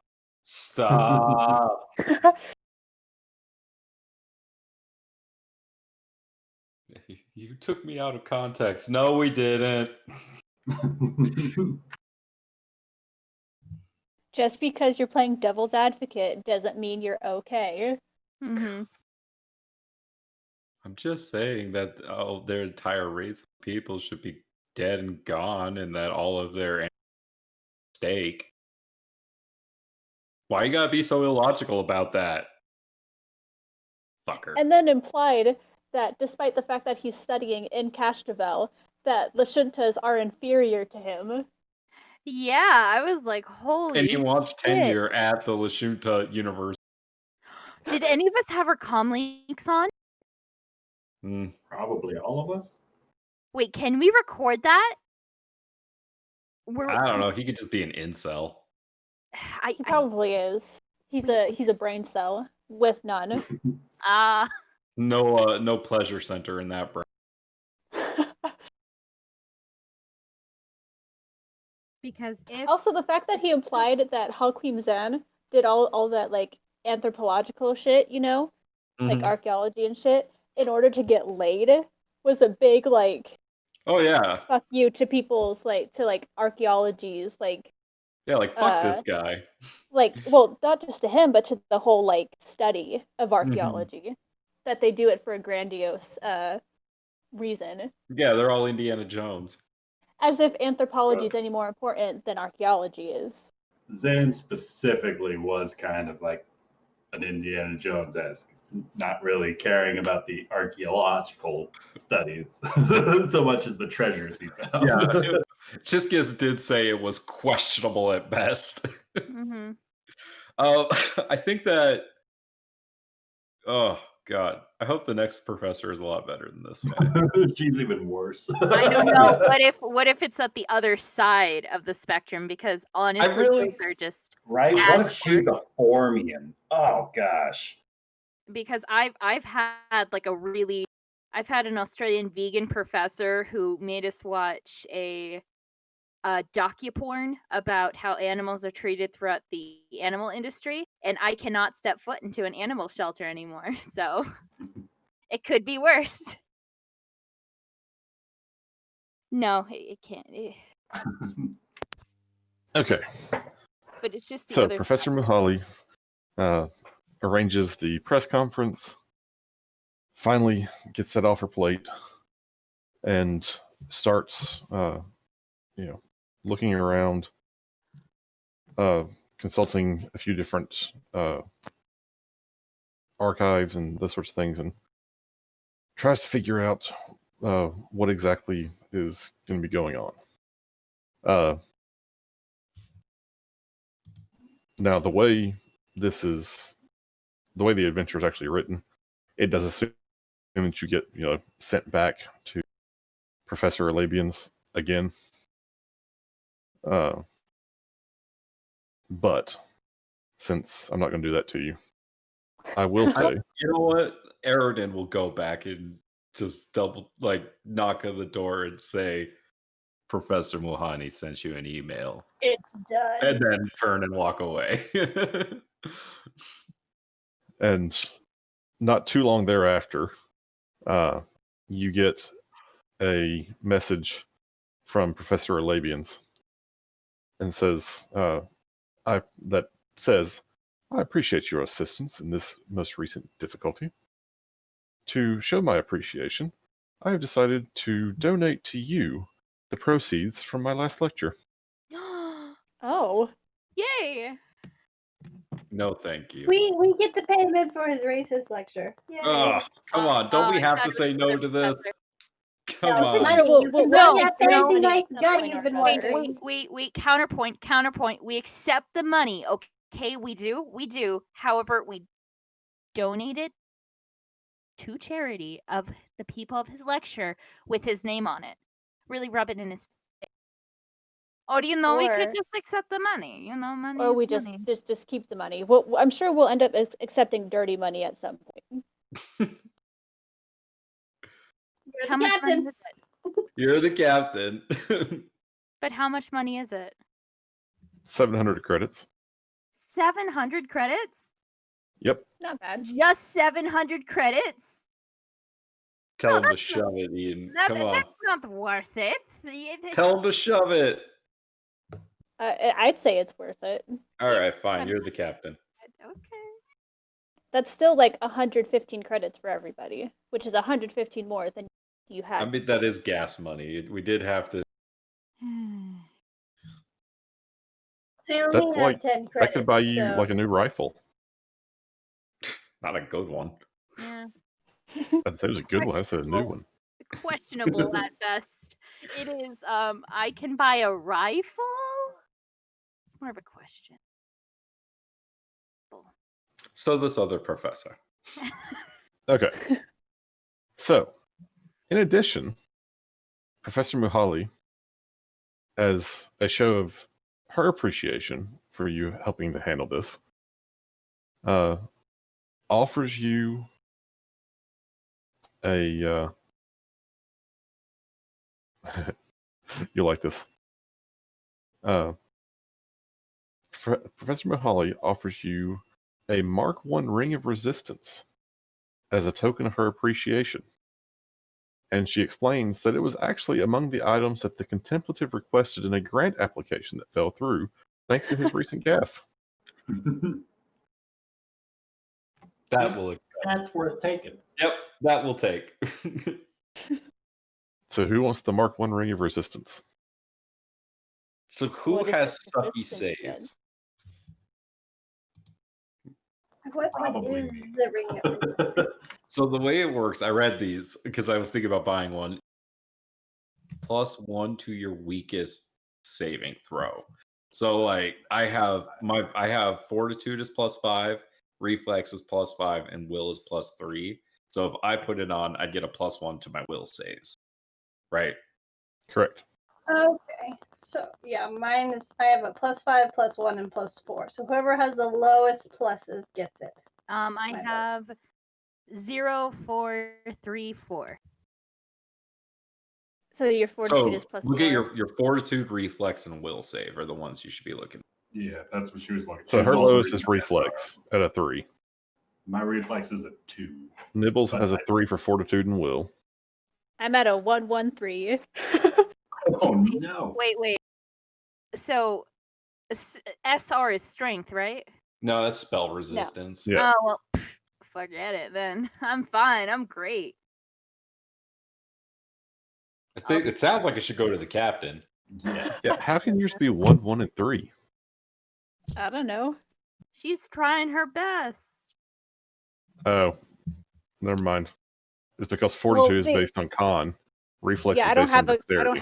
con modifier or a dead. Are Dex, Con, and Wisdom your 3 lowest? So I don't have a modifier for strength, dex, con, or wisdom. Yeah. You I only have a have +4 intelligence and charisma intelligence modifiers? and a 1 charisma. How are your stats so bad? I feel you. I got a +1 dex, +2 con, Well, and a +4 wisdom. she The doesn't- others are negative. She doesn't have an 8 in anything. Hers are all 10 or better. I mean, I only have pluses in strength and charisma, and a negative in wisdom. Yeah, So I have pluses in Dex, Con, and intelligence, weirdly enough. I mean, really, her strength should probably have been an 8. And she could put those 2 points somewhere else. But, she wanted to be well balanced. Oh fuck. Well, give it to the captain. She'll have +2 in something. Because you pick whichever of, because you have 2 of the low are tied for the lowest. You just pick which one. You pick one and Probably put it towards fortitude. okay.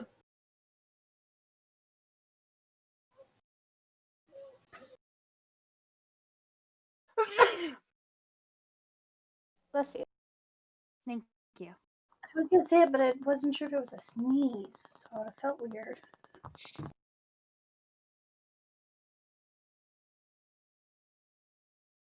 Well, this session took a weird turn. We were all having fun teasing each, pulling fire alarm. Yeah. And then there's this asshole. Yeah. Why was it bully Eden session time? Y'all are mean. We just wanted to know We about the just kids whose names Waiting you for the forgot. favorite. We just want you to be honest with us. It's a trust building exercise. Right? For all we knew, you were lying about the kids all along. I would never I lie. think He's they've just trying just to get pity out of us. they've teased you so much about how many kids you have, they didn't remember what the true number was anymore. They want to see if We you did. really didn't. Actually, that was Honestly, true. I forgot about the how many kids he had. When you Okay, so described opening the wallet and all the pictures falling out, I assumed it was one picture for each kid. I didn't realize it No. was just tons of pictures for 3 kids. Yeah, I didn't think it was multiple pictures of the Several same kids, kids. like several pictures Yeah, I mean- of the kids. really, who would have multiple pictures of their kids? Like seriously though. Like, did who mention does she had, like, that? Like, 15 like who pictures just of like all. post like 10 pictures at a time to Instagram and Facebook and everything. Yeah, like who actually takes more than one picture of their kid? Like, come on now, who does that? I Now don't the think real that question is, how many pets does Eden have? God. Is there It's one for killing each child? So I have to give you guys a Can you cliffhanger to end the add session them? on. No. Uh-oh. So here's your cliffhanger. After you've talked with Dr. Mahali, you've gotten the news to Alabians 21-2. They both start, digging into the university archives and pulling up data about Halquim Zahn, his expedition, the information that was confiscated from him when he returned from the expedition, and so on and so forth. And next time, you'll get to see what they find. Ooh. Oh shit! Dun dun dun. They didn't find anything. Whole lot of nothing. So someone's been reading the adventure ahead of time, apparently. Who? Amanda. I was Amanda. right. Was I right? No. Find out next time.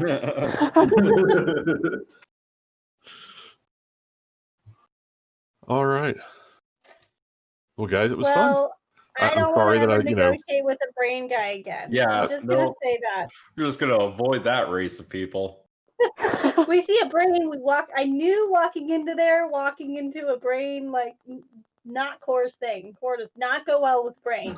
I knew this from the beginning. The core doesn't like to deal with brains? Not Nope. She specifically chose warrior. She's not a brain person. She's... Specifically. well, I apologize for the fact that the book made this guy into a complete asshole, and I had to play it well. So No, you played it well. You did a great job DMing. I'm sorry Well- if you felt personally attacked. I'm sorry. Yeah, we are specifically talking about the NPC. Yeah. I'm sorry. Fuck this We guy in still love particular. you, Ben. We just don't love your brain. don't worry, I'm used to it. Oh, Does Allie know about this side of you? Yeah. Allie has slowly been like, I won't get into any politics or anything, but let's just say I was more conservative at one point, and Allie has been slowly beating it into my brain for a while. That's why we love Allie. What are Allie's thoughts about the Formians? Do you think she would advocate genocide? I don't think so. She loves bugs. She might at some points advocate Republicanocide, but not Hey, genocide. I love Allie. Welcome You know what? to the club. You know what? We I'm have on the same page. flyers and stickers, and we meet once a week on Sundays. We'll just eat the rich. It's okay. But if we decide who gets the largest portion, which of Eden's kids you think it should go to? Yeah, which of Eden's children most deserves to eat a rich bastard? All right, that was We great. just got a That was- 700 credit donation that we don't want, so we're just trying to figure out where it's going to. That was classic. College fund. very different. Why is this? Do we all- why give is this- genocide money to Eden's children? Apparently, Only one of them. Only one of Oh them. my god. I say It has to we go to the one decide she based off hates of the their most, right? Because like it's genocide. Oh my god. I'm going to guess that the least popular child is his oldest because No, No. it's got to be the middle child. There are She no has- middle there's children. There are no They're middle twins. They're twins. That's like One is older and one is younger, okay? Wait a Well, what are you trying to I- say about middle children here, Nick? I'm a middle child, I'm just saying. I'm technically a middle child. Both Ryan and I, are as an middle oldest children. child, would say we give it to the oldest child. Oh, Look at over here with the older children. Well, we know the answer is that they're not going to hate the babies. They're like don't know. 4 and 2. Yeah, they're Have old you enough met to go my get a sister? job. Yeah, you know, your oldest is almost halfway to being a Yosoki adult. So Yeah, what a bomb. You guys Are you disappointed in your oldest? Do they get good grades? Do they get smoke bombs? Do they yell at your wife and so you're just like, sometimes, kid. do Sometimes. they do drugs? Oh my god. Do you hate their friends? No. Do you well, hate their music? I mean, I don't like one of them. I think one of them is a bit of a bad influence. Oh, The okay. truth comes out. We're working on it, guys. Look, We're I'm wheedling just our saying way. one of